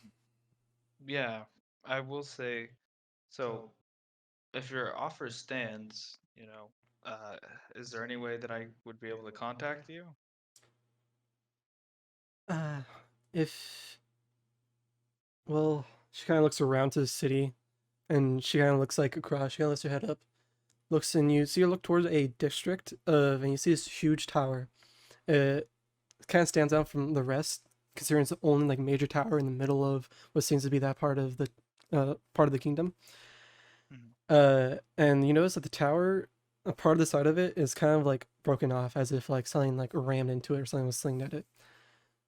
Normally, I would say there, but I fear that in the recent times, it might be a little difficult. I'm sure Bruce has a way to contact me, and I'm sure he'll be near you three. So, if you wish to contact me, always just tell him, and I'll probably get word of it. All right, thank you. Okay. And I'm just kind of give you guys opportunity to talk between this two. But if you don't want to talk anything like that, move on to the next part. Do you have anything to say to them, Richie? No. Okay. No. Still kind of processing everything. I would expect. Um, After a few minutes pass, you guys like take your seats, and no one approaches you. You do hear commotion and like sounds of metal clanging in the far distance, but nothing seems to be happening in the front porch of the castle, which is a good news, but it's also a little bit weird considering that you heard word that the king was just slain. After a few, Matthew, no. Discord keeps crashing. Yeah, I know. I saw it happen that time. Bro. Discord just randomly just says, I am at out. Okay, I'm back. Okay. Chill out. After a few minutes pass, you guys look up the stairs and you see familiar face Bruce, walking down the stairs. He doesn't have the same attire on, though he doesn't have a full suit of armor. He seems to have nice plated breastplate on with a quite bigger sword than he had before. He'll walk down and he'll approach you three. I spoke to the princess. Well, I spoke to the queen, and she wants to have a word with you three. Okay. So please follow me, and I'll look especially towards you, Mimato. Please mind your manners. Whichever place you come from, please be on your best behavior. As he'll lead you three up the stairs into what seems to be the main hall. As you guys enter into the main hall, you see the door of it. You didn't really see it at first since you guys were kind of low below the stairs, but as you guys come up and up the stairs, you see the main big stone doors of the front entrance to the hall are just broken down, as if some sort of ramming device just completely destroyed it. Falling asleep. As you walk in, you see dozens of just guards. You see royalty nicely dressed, just dead bodies alongst the wall. You see a few. It looks like guards in the same attire, but these people seem to be dragging the other guards' bodies and throwing them into a pile in the corner of the room. This is a little bit disturbing. This is, of course, disturbing to any one of you. Bruce and the other two don't seem to pay any mind to it, though. But as you guys go further and further into the main hall, you see a few figures standing there. You see a few figures standing around a big table. The main one standing out to you. Oh, God damn it! I like really fell asleep, and now it's like kind of really cramping. Or Kyle. I'm like, anyways, as you approach, let me get my description out. As you approach the table, you see to the far left, you see a man. Has long black hair, and the front of it is tied to a nice, tight, neatly bun. Has a very tight white coat on, with a well-made pants, and on his hand he's donning white gloves on his hands. Can't really see much of his skin except for his face. You notice that though everyone else seems bloodied, he's pretty clean. Next to him, you'll see a smaller fellow. It seems to be, well, I'll tell you guys, a halfling. He's wearing some sort of butler attire, which is a little bit weird to see amongst the guards and other people here. But he's there. He does look bloody, and he has a sword next to him. Next to him, you see a dead body slumped over the table with a big sword stabbed into the chest of it, with a crown upon the dead body's head. You don't really make out too much of the face since it's kind of face down to the table, but it's safe to say that that was the king who died. Next to that body. So who's the guy? Hmm? I said, so who's this guy? Well, let me finish describing everyone who's at the table. Oh. Next to that body, you see what you presume to be the princess, or the queen now. You see a tall lady with a long blue hair, with armor put on, but it's really nicely made armor with engravings inside of it. You can tell this was made especially for her. You see, there's no sword in her sheath, but you can probably determine that that sword is currently inside someone's back. She'll turn over and watch you guys approach her. Bruce will walk up and he will introduce every one of you. My Highness, these are the three men that I spoke about before. As he'll give a hand to you, expecting you guys to introduce yourselves. All right. I'm Drek the 11th, and then I'll do a little bow. Miyamoto, Wait, what? Sorry, I was zoned out. Bruce told you to introduce yourselves to the three individuals standing there. Oh, I'm Aki Miyamoto. Please refer to me as Miyamoto before until we get a first name basis. She'll turn to you, Henry. I mean, I spoke once. I still don't think. I guess I'll just try and sign again, and then nervously bow and like avoid eye contact because Bruce already made fun of me for not being able to talk. So I'm hoping they also don't. Yeah, me flamed you, bro. She'll kind of give a. I said this motherfucker's mute. She'll give a nod. A Kenku and two humans. It's not many. It's not often we see one of your kind here, Kenku. Please don't push yourself. There you go. Mind blanked out for a second. Don't push yourself. I know you guys may have seen a few things and probably from what I've heard, from what Bruce has told me, are very, very confused. Yeah. I'll nod slightly. It's all yes. I agree. She'll once more continue. I am might not be as equally as confused, but more concerned on what he's told me. You guys were brought in the same carriage as him, and so you guys must have came from our dungeon. Though only the king and the wizard knows what happened down there. There is a lot of mystery I need to uncover. And as now queen and part of this royalty, and now ruler of this kingdom, I feel obligated and to make sure that you guys find out what happened to you. I would like to believe you guys were no criminals, and you were brought there unjust underneath my father's rule. And whatever happened to you was not fair, and I wish for you guys to have your lives back. Thank But you. But, as you guys can see, we have a lot more pressing matters at hand. Though the king has been slain, the city needs to be rebuilt, and this civil war needs to be concluded. You have my deepest apologies for whatever has been happened to you. But the best I can do for you right now is offer you hospitality in the castle until the time comes where I can give you more knowledge on the subject. Okay. That sounds good. Please, I appreciate it. please, for your own safety and for whatever may happen to you, don't leave the castle.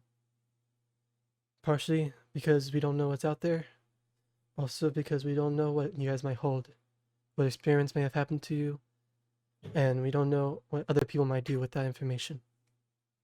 So, we will give you your quarters, and please stay there until further noted. You can refer to.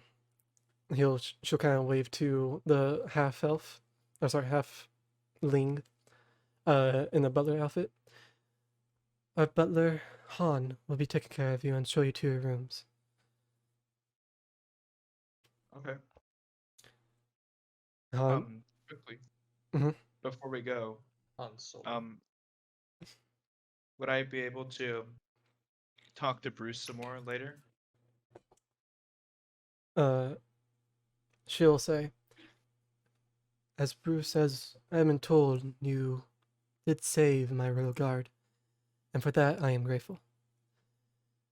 Bruce So will. is there a reward or? She'll kind of turn to you. We can discuss that later. Oh, But Bruce has to. Bruce, as his duty is to be with me and to guard me. And Bruce will kind of step up and he'll say, "Yes, I'm sorry, Drek. We will soon meet again, but I must tend to our queen." All right, sounds good. With that, Han will kind of walk towards you guys and give him a bow. Say, "I am Han. I am at your service. Please follow me. I shall show you to your rooms. Don't mind the mess." And so he'll kind of give a little smile and make his way don't to a mind door the to the mess rest. or mind the mess? Don't mind the mess. You guys. I can't help but think he looks like Dobby. Some shriveled, horrible. What fucking Matthew looks like, bro. Okay. Bruh. Do you guys follow, or do you guys want to say anything or do anything before? I want to follow him. Yeah. You guys follow, and you make your way down the hall. The halls seem, at least the hall you're traveling in, seems a lot less damaged than the main hall. You can tell the battle may have not, made it out this far, and it was solved in the previous room. Mhm. But he will approach. He'll approach a door and he'll turn to you three. Would you three like individual rooms or all together? There's a big room enough to compensate for all of you, or individual. I'd like a room with the other two. Kind of turn to the rest of you. Is that okay with both of you? That's fine. I nod. Very well. Food will be brought to you in time in the matter, but please do not leave. If you need anything, he'll kind of pull from his jacket. He'll pull out a little bell. He'll pull out a little bell, and he'll hand it to you, Drek. Okay. Take it. If anything bad happens or you need me, an insurgent, please ring the bell. I'll do my best to come as fast as I can. All right. Yep. Sounds good. He'll unlock the door and open it up and let you guys go in, and you'll kind of walk in as well and place the key on the desk and walk out, give a last bow. Good day, and we'll close the door. Oh, I just sigh and kind of flop on the bed. It's there's not three beds. It's just two. Pure stone. they're they're nice. Fucking hammocks. They're nice bedrooms. You assume it's some sort of bedroom where if the royal family has some sort of party or a gathering where this is where the other royal families would stay. Mhm. This one doesn't come with, since it's kind of an odd number of people. There's not three individual beds. It's more or less one main bed and then a bunk bed on the corner of the room. It's not some shabby ass bunk bed. It's a nice room. Okay. Well, I kind of want to start talking, and since I see that I don't know his name is kind of a mute, I'm gonna start talking to Miyamoto first. See, I'm like, Gotta go look at the bell. It's shiny. Fucking bird brain. um, I'd be like, so you know about America? Yeah, I come from there. Wish I didn't though. Yeah, I mean, I also come from America. No, really. Yeah, Hmm. Well, it looks like would I was right seem. about the whole Isekai. Yeah, it would seem that we were all caught up in something that we shouldn't have been. Mind filling me in what you did in your real life to see if there's any correlation between us? Well, I ran a cult. You know, What? swindle a couple extra bucks every month. Not a bad gig if you know how to manipulate people. What did you do? You were Cole? Yeah. Oh, you just gotta tell You me know, you that, read or- about it in the news. It was nothing big. Nothing big. Well, I was just a high school student. So, from what I see, not a big not a lot of similarities. Very, very different. I'm 21, by the way, my character. I'm 17. I I don't see. see the correlation to a high schooler and a cultist. Maybe All I Henry, remember is I went to bed and I woke up in that cart. maybe Birdbrain knows connects us all together. All right, so I'm just gonna start listing a bunch of occupations, and then you repeat, or you repeat the one that's right. Stripper, plumber, mechanic, rapper, artist. Artist. Oh, so you like painted stuff? I'll shake my head. So you're like Here, a I'll just music artist. no. While he's saying that, I'll just do like a little flourish, like a little move or whatever. Huh, okay. Musician then. I'd roll my eyes. At this point, Henry, I mean, you're starting to rope me back to stripper, bro, with all this movie. Yes, Kyle. never mind. You guys go on. I was going to intervene, but continue your conversation. Hmm. Dancer and artist. Oh wait, fuck. Dancer. Ah! So you're a dancer, is that right? Is that right? Well, it's yes or no. Yes. Oh. Okay, so he's copying you, so I guess he copied me earlier too. Well, I'm imitation assuming. is the biggest form of flattery. Who wouldn't want to be like me? Okay, Wouldn't like to be like me. okay. So so hmm. So we have a dancer, a cultist, and a high school student. Cult leader. I'm not a cultist. Oh, cultist leader. Yeah, I'm not one of those mindless drones. Well, there has to be something tying us together. Hmm.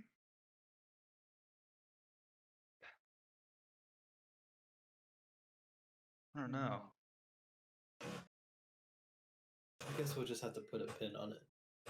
How would you describe your contentness? How would you describe your sex life? It's a STD. That's what it is. Were you happy when you were taken? When I was taken? No. I would say I live a pretty miserable life, considering the fact that I was born in America. Okay, you keep saying that. Why are you saying that you're miserable because you were born in the wrong country? Because it's literally second best in comparison to the greatest country of all time, Okay, what would that be? Japan. I see. So what's so great about Japan? You don't want to open that can of worms. I mean, I got nothing better to do, man. I mean, the culture, the food, even the anime. It's just the music, everything about Japan is just fucking completely better than fucking America. I see. I mean, I don't personally agree, but I mean, have you heard the shit that's on the radio in America? Who wants to listen to fucking Cardi B? okay, I'll agree with you there. Hmm. Fuck. Well, now what? We're just gonna rot in here? How long do they expect us to fucking stay in here? What do we even call this bird brain, huh? I don't know. Got a cool looking hat. He doesn't. Well,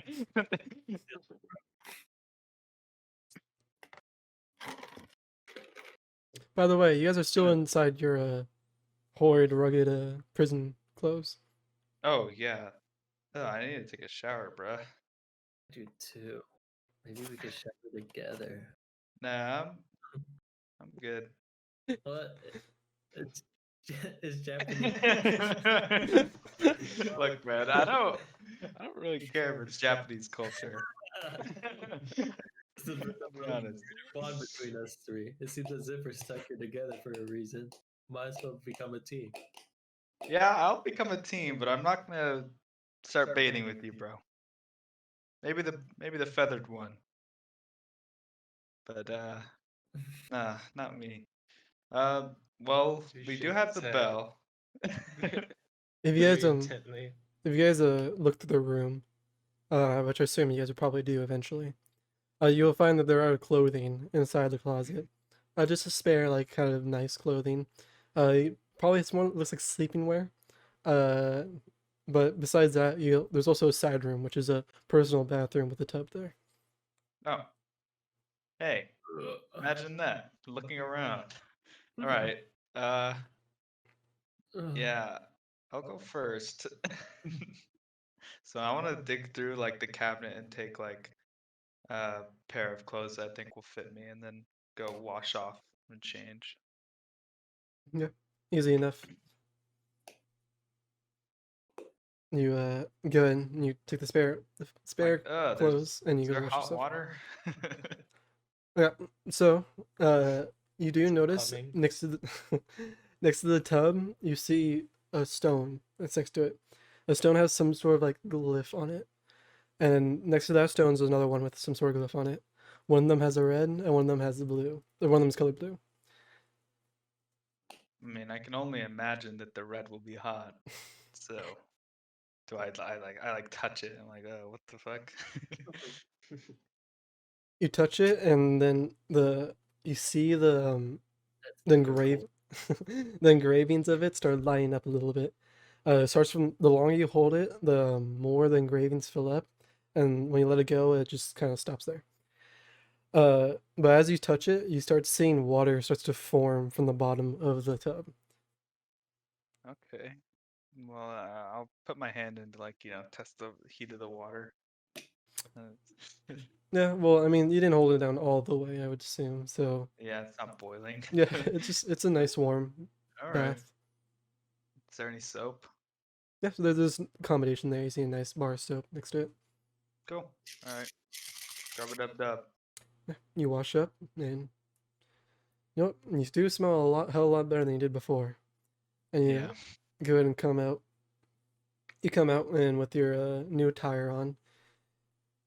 And anything else you guys like to do? You guys can Just just go one at a time. yeah, you guys can just say that if you don't want to converse anymore, just say you go to bed and then mean- time passes. Yeah, I think I'm gonna hit the hay. But we should stick together. Yeah. I Yeah. think there's really nothing for me to do. I guess I'll just Take- we'll take a take shower. baths or whatever and change into not shit clothes and then go to sleep. Okay. Easy enough. Uh doesn't really matter too much, but which one of you takes the bunk bed and which one of you takes the main bed? I mean, this Miyamoto kid seems pretty wacky. I think I'll let him have the bed if he wants it. I don't know what he wants, but Oh, I'll offer it to him. I mean, I don't know about the bird, but I'm sure he's more normal. more like he's a bird brain. Yeah, this guy kind of seems like a bit of a asshole. Yeah, What you can have the big bed. Wouldn't Are you be talking about me? No, not the bird. Miyamoto kid. wouldn't be surprised if fucking bird brain starts building a nest. Yeah, I'll take the bottom bunk. Hickler and Miyamoto, and then I'll just go into the top bunk, I guess. I'm not gonna argue. Not that I really can anyway. Okay. So with that, the night grows more and more, and you guys, well, though it's hard at first, fall asleep. Some of you are wondering if maybe if I go to bed right now, close my eyes, next time I open them, I'll be back in my bed, or maybe in a hospital bed. Yeah. Hopefully this Maybe my coffin, bro. hopefully this Isekai mix-up puts me transported back to Japan like I'm supposed to. Like, oh, my bad, oh, wrong world. Whoop. Anyways, but with that, you guys have a long rest. Which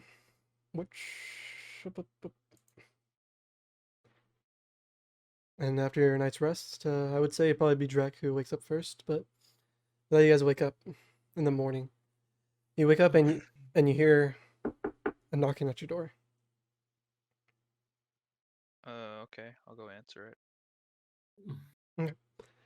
You go ahead and answer it, and in front of you, you see the familiar halfling Hans. Good morning, Master Drek. Breakfast should be served in about 10 minutes. So please make your way down the hall to the first door to your left. Follow the stairs down, and you should be in the dining hall. Okay. I'll let the others know.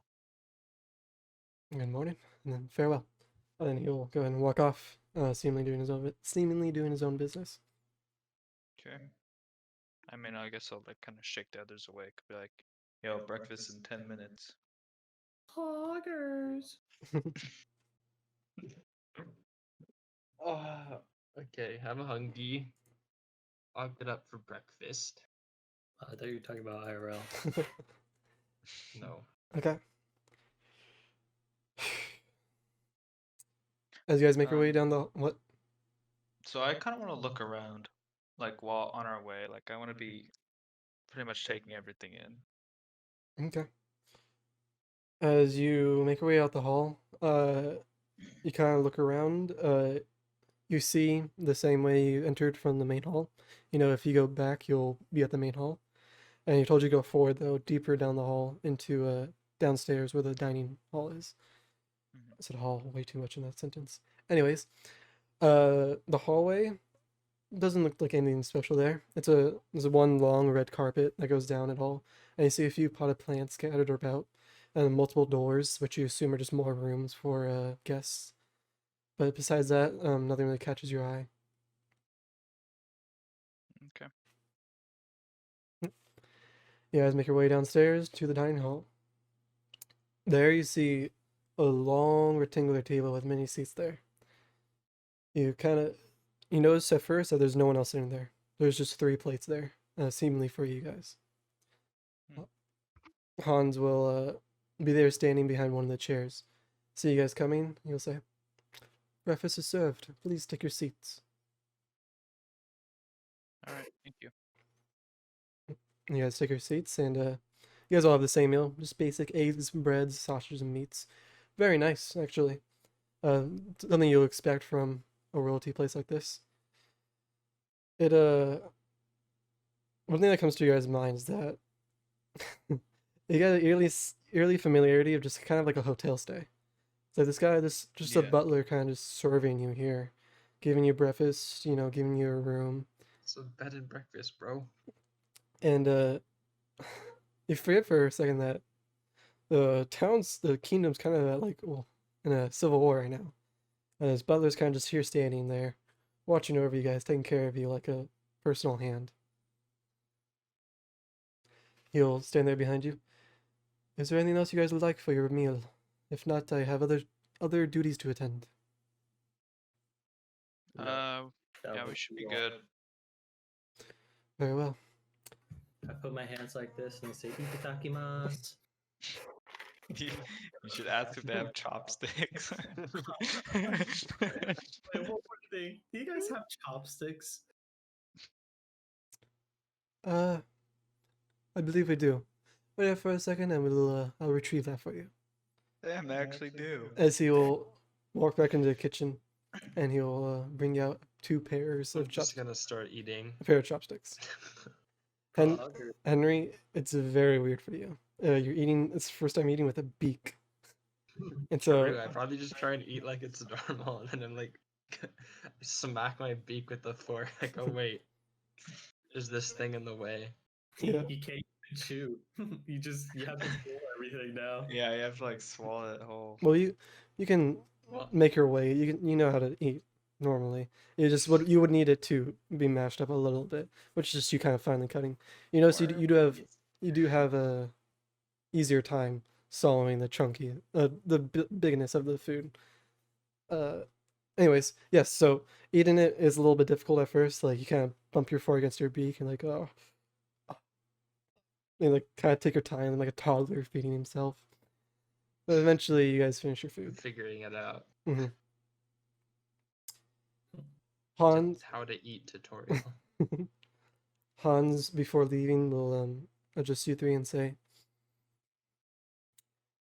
"I'll give you today to kind of get yourselves together. We'll have another spare set of clothes brought to your room, so you don't have to have whatever was there before. But starting tomorrow, I would need to ask you guys a few questions and examine you more. We will need to know what happened to you guys in the dungeon and if anything physically is different with you. I would be in charge of that, and today you can recuperate yourself, but tomorrow we will do that early in the morning. I'm giving you this warning so you can prepare yourselves. Okay. Sounds good. You have a bell if you need me. Good day." As you'll walk back up the stairs. Yeah. And if you guys don't want to have any conversation like that, we'll go ahead and just fast forward through the day. You guys have your meals, and a new, nicer set of clothes are brought to you guys, not just like around the house pair. Some G's and nice shirt. He didn't really ask you like specifically what you wanted, just kind of a generic clothing. Hmm. But is there anything you guys want to do before the day goes on to the next day? I mean, I'm not really leaving my room, so not much Yeah. I can do. It's not much to do. Okay. So the next day will come, and you'll hear the familiar knock on the door. All right. Well, I'll go answer it. Okay. This time, when you open the door and you see Hans, you see he has some sort of clipboard on his onto his side with a pencil in hand. "We will start your examination in 10 minutes. Please meet me in front of the hall." Where? He'll point behind him. "Where you guys entered the castle from." Okay. "Good day." As he'll then turn away to make his way down the hall. All right. I don't know if everyone else has heard that, but I'll kind of let them know. You can start going. Okay. With this, you guys will go ahead and meet Hans outside the hall. You do notice that the hall has been cleaned up, or the main hall has been cleaned up since the last time you've been here. The bodies have been moved, though some blood stains still remain. A lot of the bodies have been moved, and a lot of the damage has been kind of set to the side. Uh, of course, the king's body that was in the chair is no longer there, but you still see the king's crown sitting there. You don't see the queen here, and nor anyone else. Hans will address you. "So, you guys seem to be in normal physical shape. We don't know kind of the advancements or hindrances that the experiments of the dungeon might have done to you, but we're going to go through a few physical practices to examine your strength, dexterity, charisma, and other sorts of things to determine what you're fine at and what you're good at and what you should probably steer away from. Okay. Follow me to the back of the castle." As you guys follow him to the back of the castle, you kind of have a nice view of over the whole kingdom. And you notice a few smoke clouds coming around, but you notice that there's a lot less clanging, a lot less commotion that there was the day before. Though it's only been a day, word has probably spread that the king has fallen, and that the new queen has taken the throne. Okay. And this part is where I will basically real quick. It's time to duel. Where Gotta is turn on my feet cam. do it? Oh, Okay. don't do it, not the feet cam. I did it. I just lost a viewer. Oh. I didn't have D&D Beyond. I need to open up D&D Beyond. My bad. It's all your fault. View character sheet. Boop. Boop. Boop. Boop. Boop. Boop. Boop. Don't need this open. Don't need this. Don't need that. Don't need that. What physical test determines our charisma? How do you even test that? But this is where I'm gonna have a little bit of fun. It's just be a little training montage, kind of like an examination montage. Yeah, are they giving me like a physical? Yeah, it's based. That's literally what it is. It's a physical. They're giving you a prostate exam, Richie. They gotta put like the 2 fingers on my nuts to tell me to cough. Okay, so You're gonna tap on your patella. he'll bring you guys to the back of a castle, where you see what seems to be a training ground. It's on the grass. You see a few training dummies put up. You see a few weapons on a rack, and it seems like somewhere where you would probably train to learn more material. He will stand in front of one of the dummies, ask you guys to line up in front of him. This will... I will be testing your strength, your dexterity, your constitution, your intelligence, wisdom, charisma. 3 of those might sound a little bit odd to identify for a base score, but trust me, this is a normal routine that I go through for other knights who want to join in the Royal Guard. But we're going to use a procedure here for you guys. Okay. And so, a little training montage of just you. He'll ask you guys to run around a few laps, lift up a few barrels, different weights. Some of you guys have, easier time than others. There will be a section where he'll ask you guys to fire a bow and swing a sword at a dummy. Pretty sure none of you guys have any experience with that, so you guys' experience with that is a little bit different. I Uh, do. Oh yeah, no, you do. There you go. Miyamoto would know. You would have some proficiency with the sword. Is the sword a katana? Or is it just a normal sword? It seems to be Real a question. it seems to be a dulled iron sword that you're whacking against like a hay dummy. Real quick, I'll just use Google Docs. Okay. He'll take note of your skill with the sword, Miyamoto. But after the physical portion of it, he will bring you to what seems to be a... How do I describe this? He'll bring you to a tree with a wooden plank and what seems to be a boxing glove attached to the end of it. And it has like a rope, or like a rope tying it back, kind of holding it in place. He'll walk up to you, Miyamoto, first. He'll say, "Please stand on the X. Stand on the X." Okay. I laugh. I know what's gonna happen. This might hurt a bit, but it's to test your constitution and how hardy you are. Trust me, it's something everyone has to do, so don't feel ashamed if it hurts a little bit. As you'll see him kind of pull a lever, and you'll see the plank of wood kind of fling forward from the tree and swing and hit you directly in your gut. Oh my god.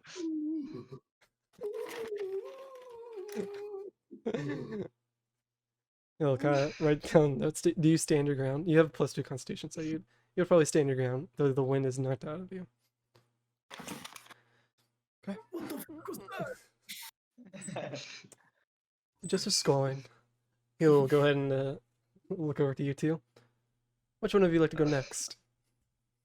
I like look at the bird. I'm like, Look at you. He'll give a little smile, and he'll pull out a coin. He'll flip it, catch it, put it on his hand. Sir Drek, please stand up to the X. Tails. Oh. Okay.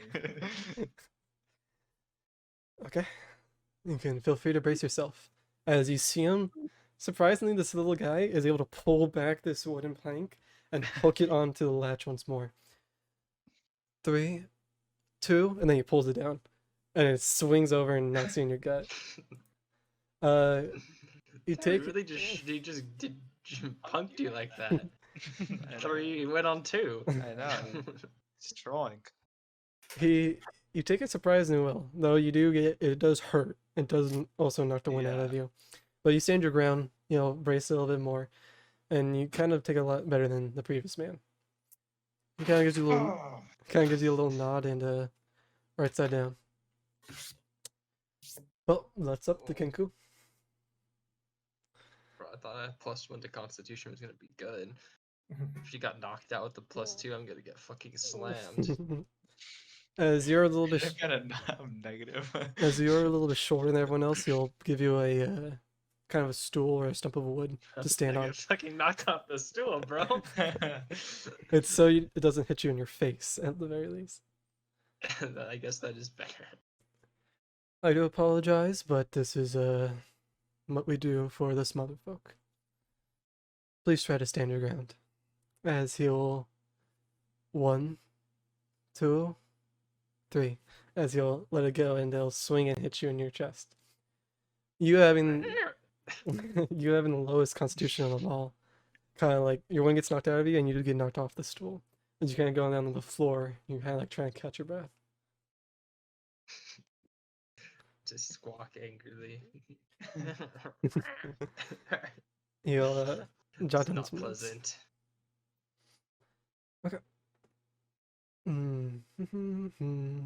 Well, that should conclude the Constitution test. He'll see down next list on the list. He'll say intelligence. Oh.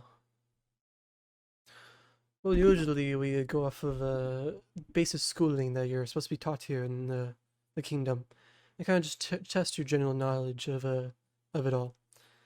But considering you guys don't have any previous education here, please just tell me what you know. Do you know basic mathematics? As he'll hold up, he'll jot down on his paper, 1 + 1 = 2. Do you guys understand this? Yeah. No. Yes. I know what 9 + 10 is. He'll look over to Miyamoto. Do you not know what this means? Yes, I do know it. Oh, a joke. Okay. Joke. He will kind of jot down on his piece of paper. Well, that'll give me a hold off for now. I'll make a test that you guys will have to take. That will fit your criteria, and then that will score your intelligence. But that'll be safe for later. Okay. And then what should I call it? Real quick. He'll kind of like look at the wisdom stat and kind of look at all of you guys and kind of just jot down something. Next up to charisma. That's that I'm good at. Next is on charisma. Ooh. He will go ahead and sit down to a stump next to him. He'll sit on a stump and he'll kind of pat the stump next to him. Would one of you like to take a seat, please? Sure. Yeah, Drek, you're the first one to come up. You take a seat. He'll turn to you. Seduce me. Oh.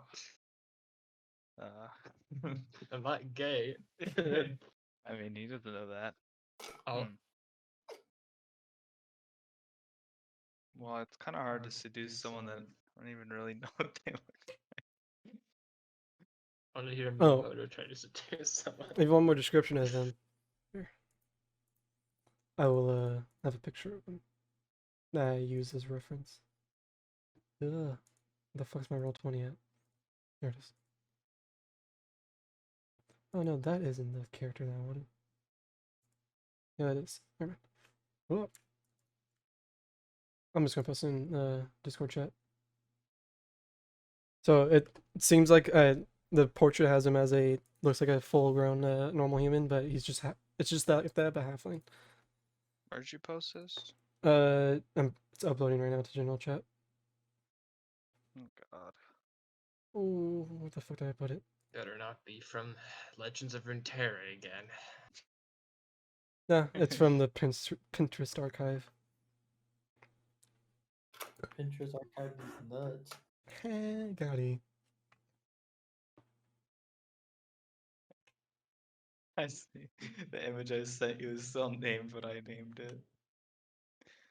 Nuts D's dot PNG. Where you guys can see all that. Thankfully, none that's named anything else. Anyways, it is in general chat. It's just a older looking fellow, white hair, nice goatee, well kept. Bro, I still don't see it. It's in general Discord. chat and Discord chat. Yeah. Oh Yeah, crap, let me just my check. bad. I posted it in the music chat. Yeah, Wait, which why is can't we hidden see to the us. music chat? I was gonna say something earlier, but Yeah, that's fine. I see.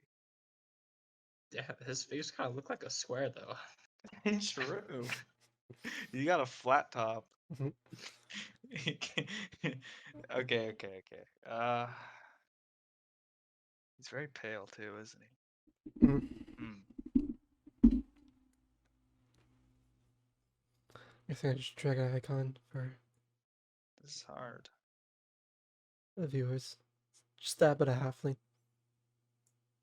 Oh fuck. Accidentally tapped out. I should have went first. Need to collect my thoughts. Well, I mean, a compliment to his appearance would probably never hurt. Uh, God, now I lost the word. I think that your choice of style is very fitting. I like the suit in your attire. You know, I think that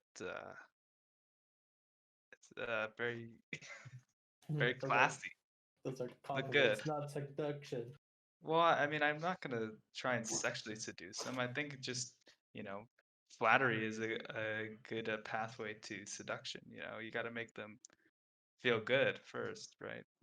So, yeah, I think that you have very nice class and style, Hans, and you know, God, I don't know what to say. It's so hard. Don't worry. Of the few words you have said, that has been more than most have. I know you have a general idea, though what I told you to do might not be in your comfort zone. I can tell you have a nice basis of charisma. Yeah, He'll kind thank of God. Basement of charisma. he'll kind of jot My down his few basement notes, membrane. and he'll look over to you, Miyamoto. Please, you are next. So, do you want to have like sex? You don't even need to sit down. He kind of just jots down some on his. Not that I would. You know, I like 2D over 3D, but for the sake of the assignment, do you want to have sex? If I was a woman in front of you, I would slap you with my hand, but I am a gentleman and will not do that. If you're a woman, I'd spit on you. He'll write another note. Okay. He'll look over to you, Henry. Now, God. I know that this Well, might be troublesome for you, because of your speech barrier, but in any way you can, whether it be mimicry or whatever you seem fit, Start dancing, seduce bro. me. You be like a True. bird. You're trying to fucking impress your mate. Shut up. I'll think for a second. I will. I'll do a little dance from a routine that's more like not like a slow dance like in your fucking middle school like prom slow dance, but you know, a song that's like slower tempo or something as opposed to like something upbeat. And then I'll like, you know, after I finish a little dance, I'll kind of like I'll sit down on the stool next to him and just like put my hand like on his back and like look him in the eyes and just like smile. Uh, Hans, the whole dance seems pretty captivated. You can, oh, more. No, I don't think you did. Discord is being cringe. Do you have an Oh update? God. Oh, there we go. Bro, this is Okay, Henry right now, update. bro. Did you? I hate you. Did I cut out during my explanation, Kyle? Yes, it No, I heard you. True. Well, you know you're dancing, and then you put your hand on his back and he smiled. That is him. Yeah, it's him. This is not what I do. Let me smash. Becky, let me smash. No, Ron. Well, Han seems pretty captivated with your performance. He Most people are. well, at first he wasn't really expecting you just to start dancing in front of him, and he seems quite surprised that your Akenku has found this way to somehow convey emotions. They're not just through their mimicry. As you put your hand on his shoulder, he'll smile. He'll give you a little clap. Well done, and he'll jot down a few notes onto his paper.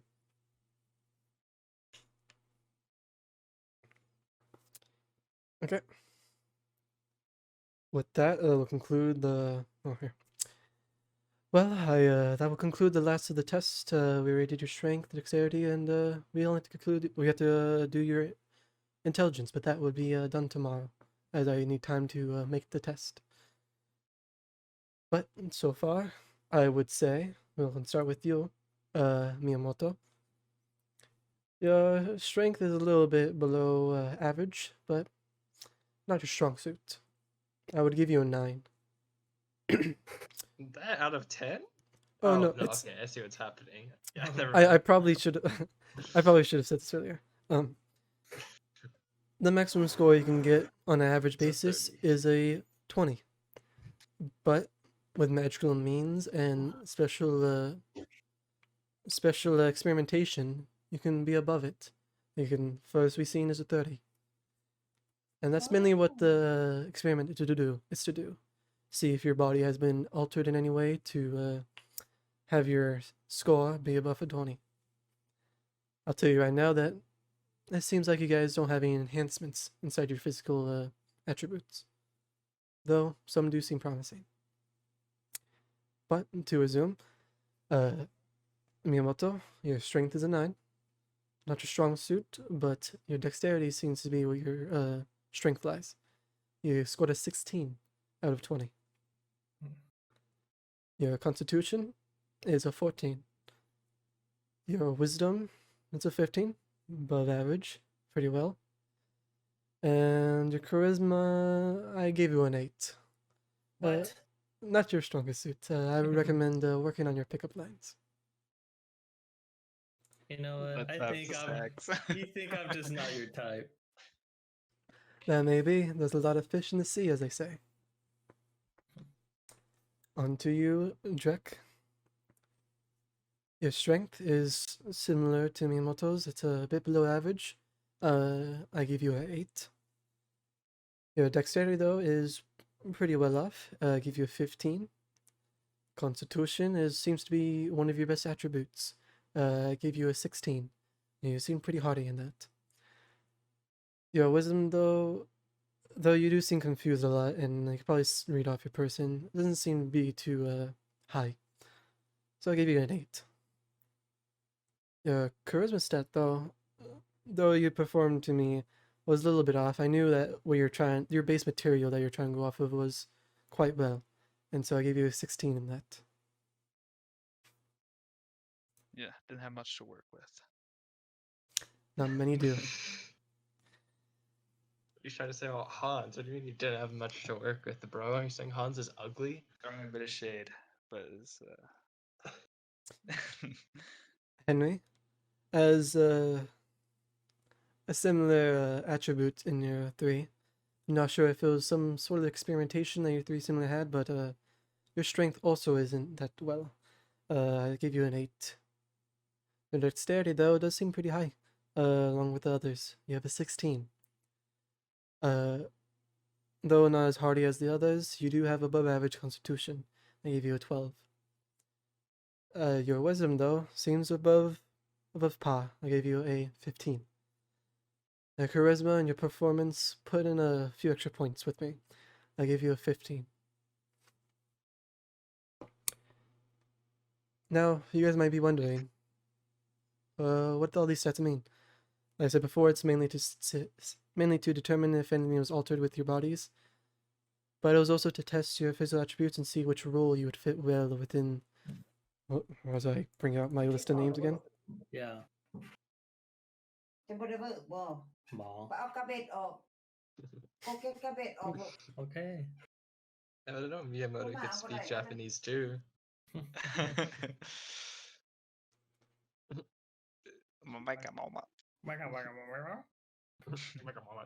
I imitate Richie's grandma?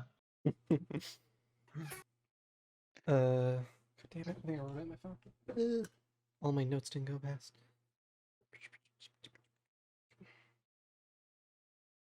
Okay. He'll say, but this was also for an additional reason. As I have spoken with the Queen, and about your scenario, we believe to further research what happened to you guys, and for you to further stay within the kingdom, we would want for you three to join as honorary Barthonian knights. Okay, what does that entail? Well, we won't let you do anything as of right now, but in order for you to stay amongst our ranks and whatever else we need of you guys to do, we would have you sent out to missions and other stuff that would benefit yourself. We have other people to do the kingdom's work, but in order to directly research you guys, we decided it would be well suited to train you guys to join the ranks, and so you guys will learn along with us what happened to you. Okay. But with these stats that I have jotted down, I can determine what kind of training is best suited for each of you. Though, he kind of looks around, things are still trying to be. We're still trying to make things right with the kingdom, and everything's still trying to get in order. Throughout the coming weeks and maybe months, we're gonna have to put you through a few trainings, and you guys will choose a path that you want to walk with the knights. There, you can learn whatever you please about the world and the basic knowledge of how things work around here.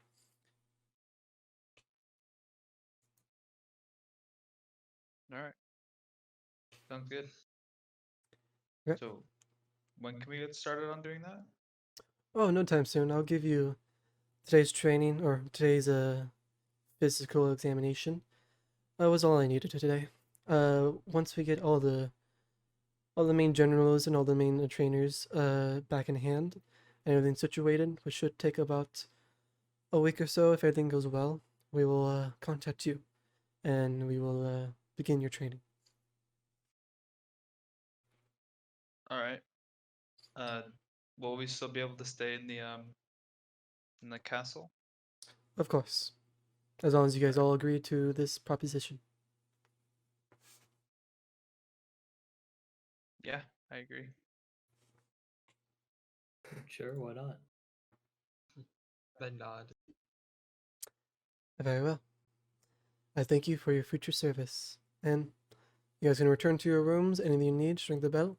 But until then, I will let you guys know when we're ready. Good day. As heels bow and begin to walk away. All right. Yeah.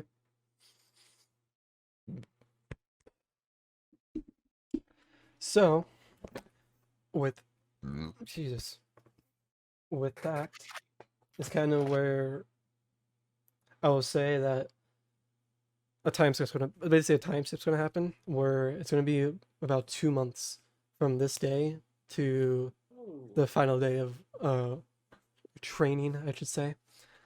But With training montage like Rocky.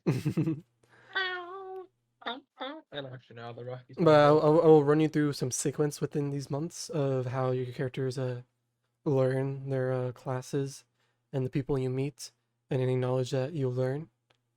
But before we go through that whole entire montage, let's take a 30-minute break. Let's take a break to hear from our sponsor, Raid Shadow Legends. Raid Shadow Legends. Yo, low-key. Raid Shadow Legends, kind of Bumbinski. Okay, No. then Shadow Legends, that sponsor me. Brad actually Now plays got Raid how many Shadow viewers? Legends. 5. I played past tense Raid Shadow Legends at one point. Do you guys want me to leave the audio on, or I'm just gonna mute everything while I go and get something to eat? You can mute it. So we know it's a break. Well, until then, hello, Paradox King. We're about to have our 30-minute break. So,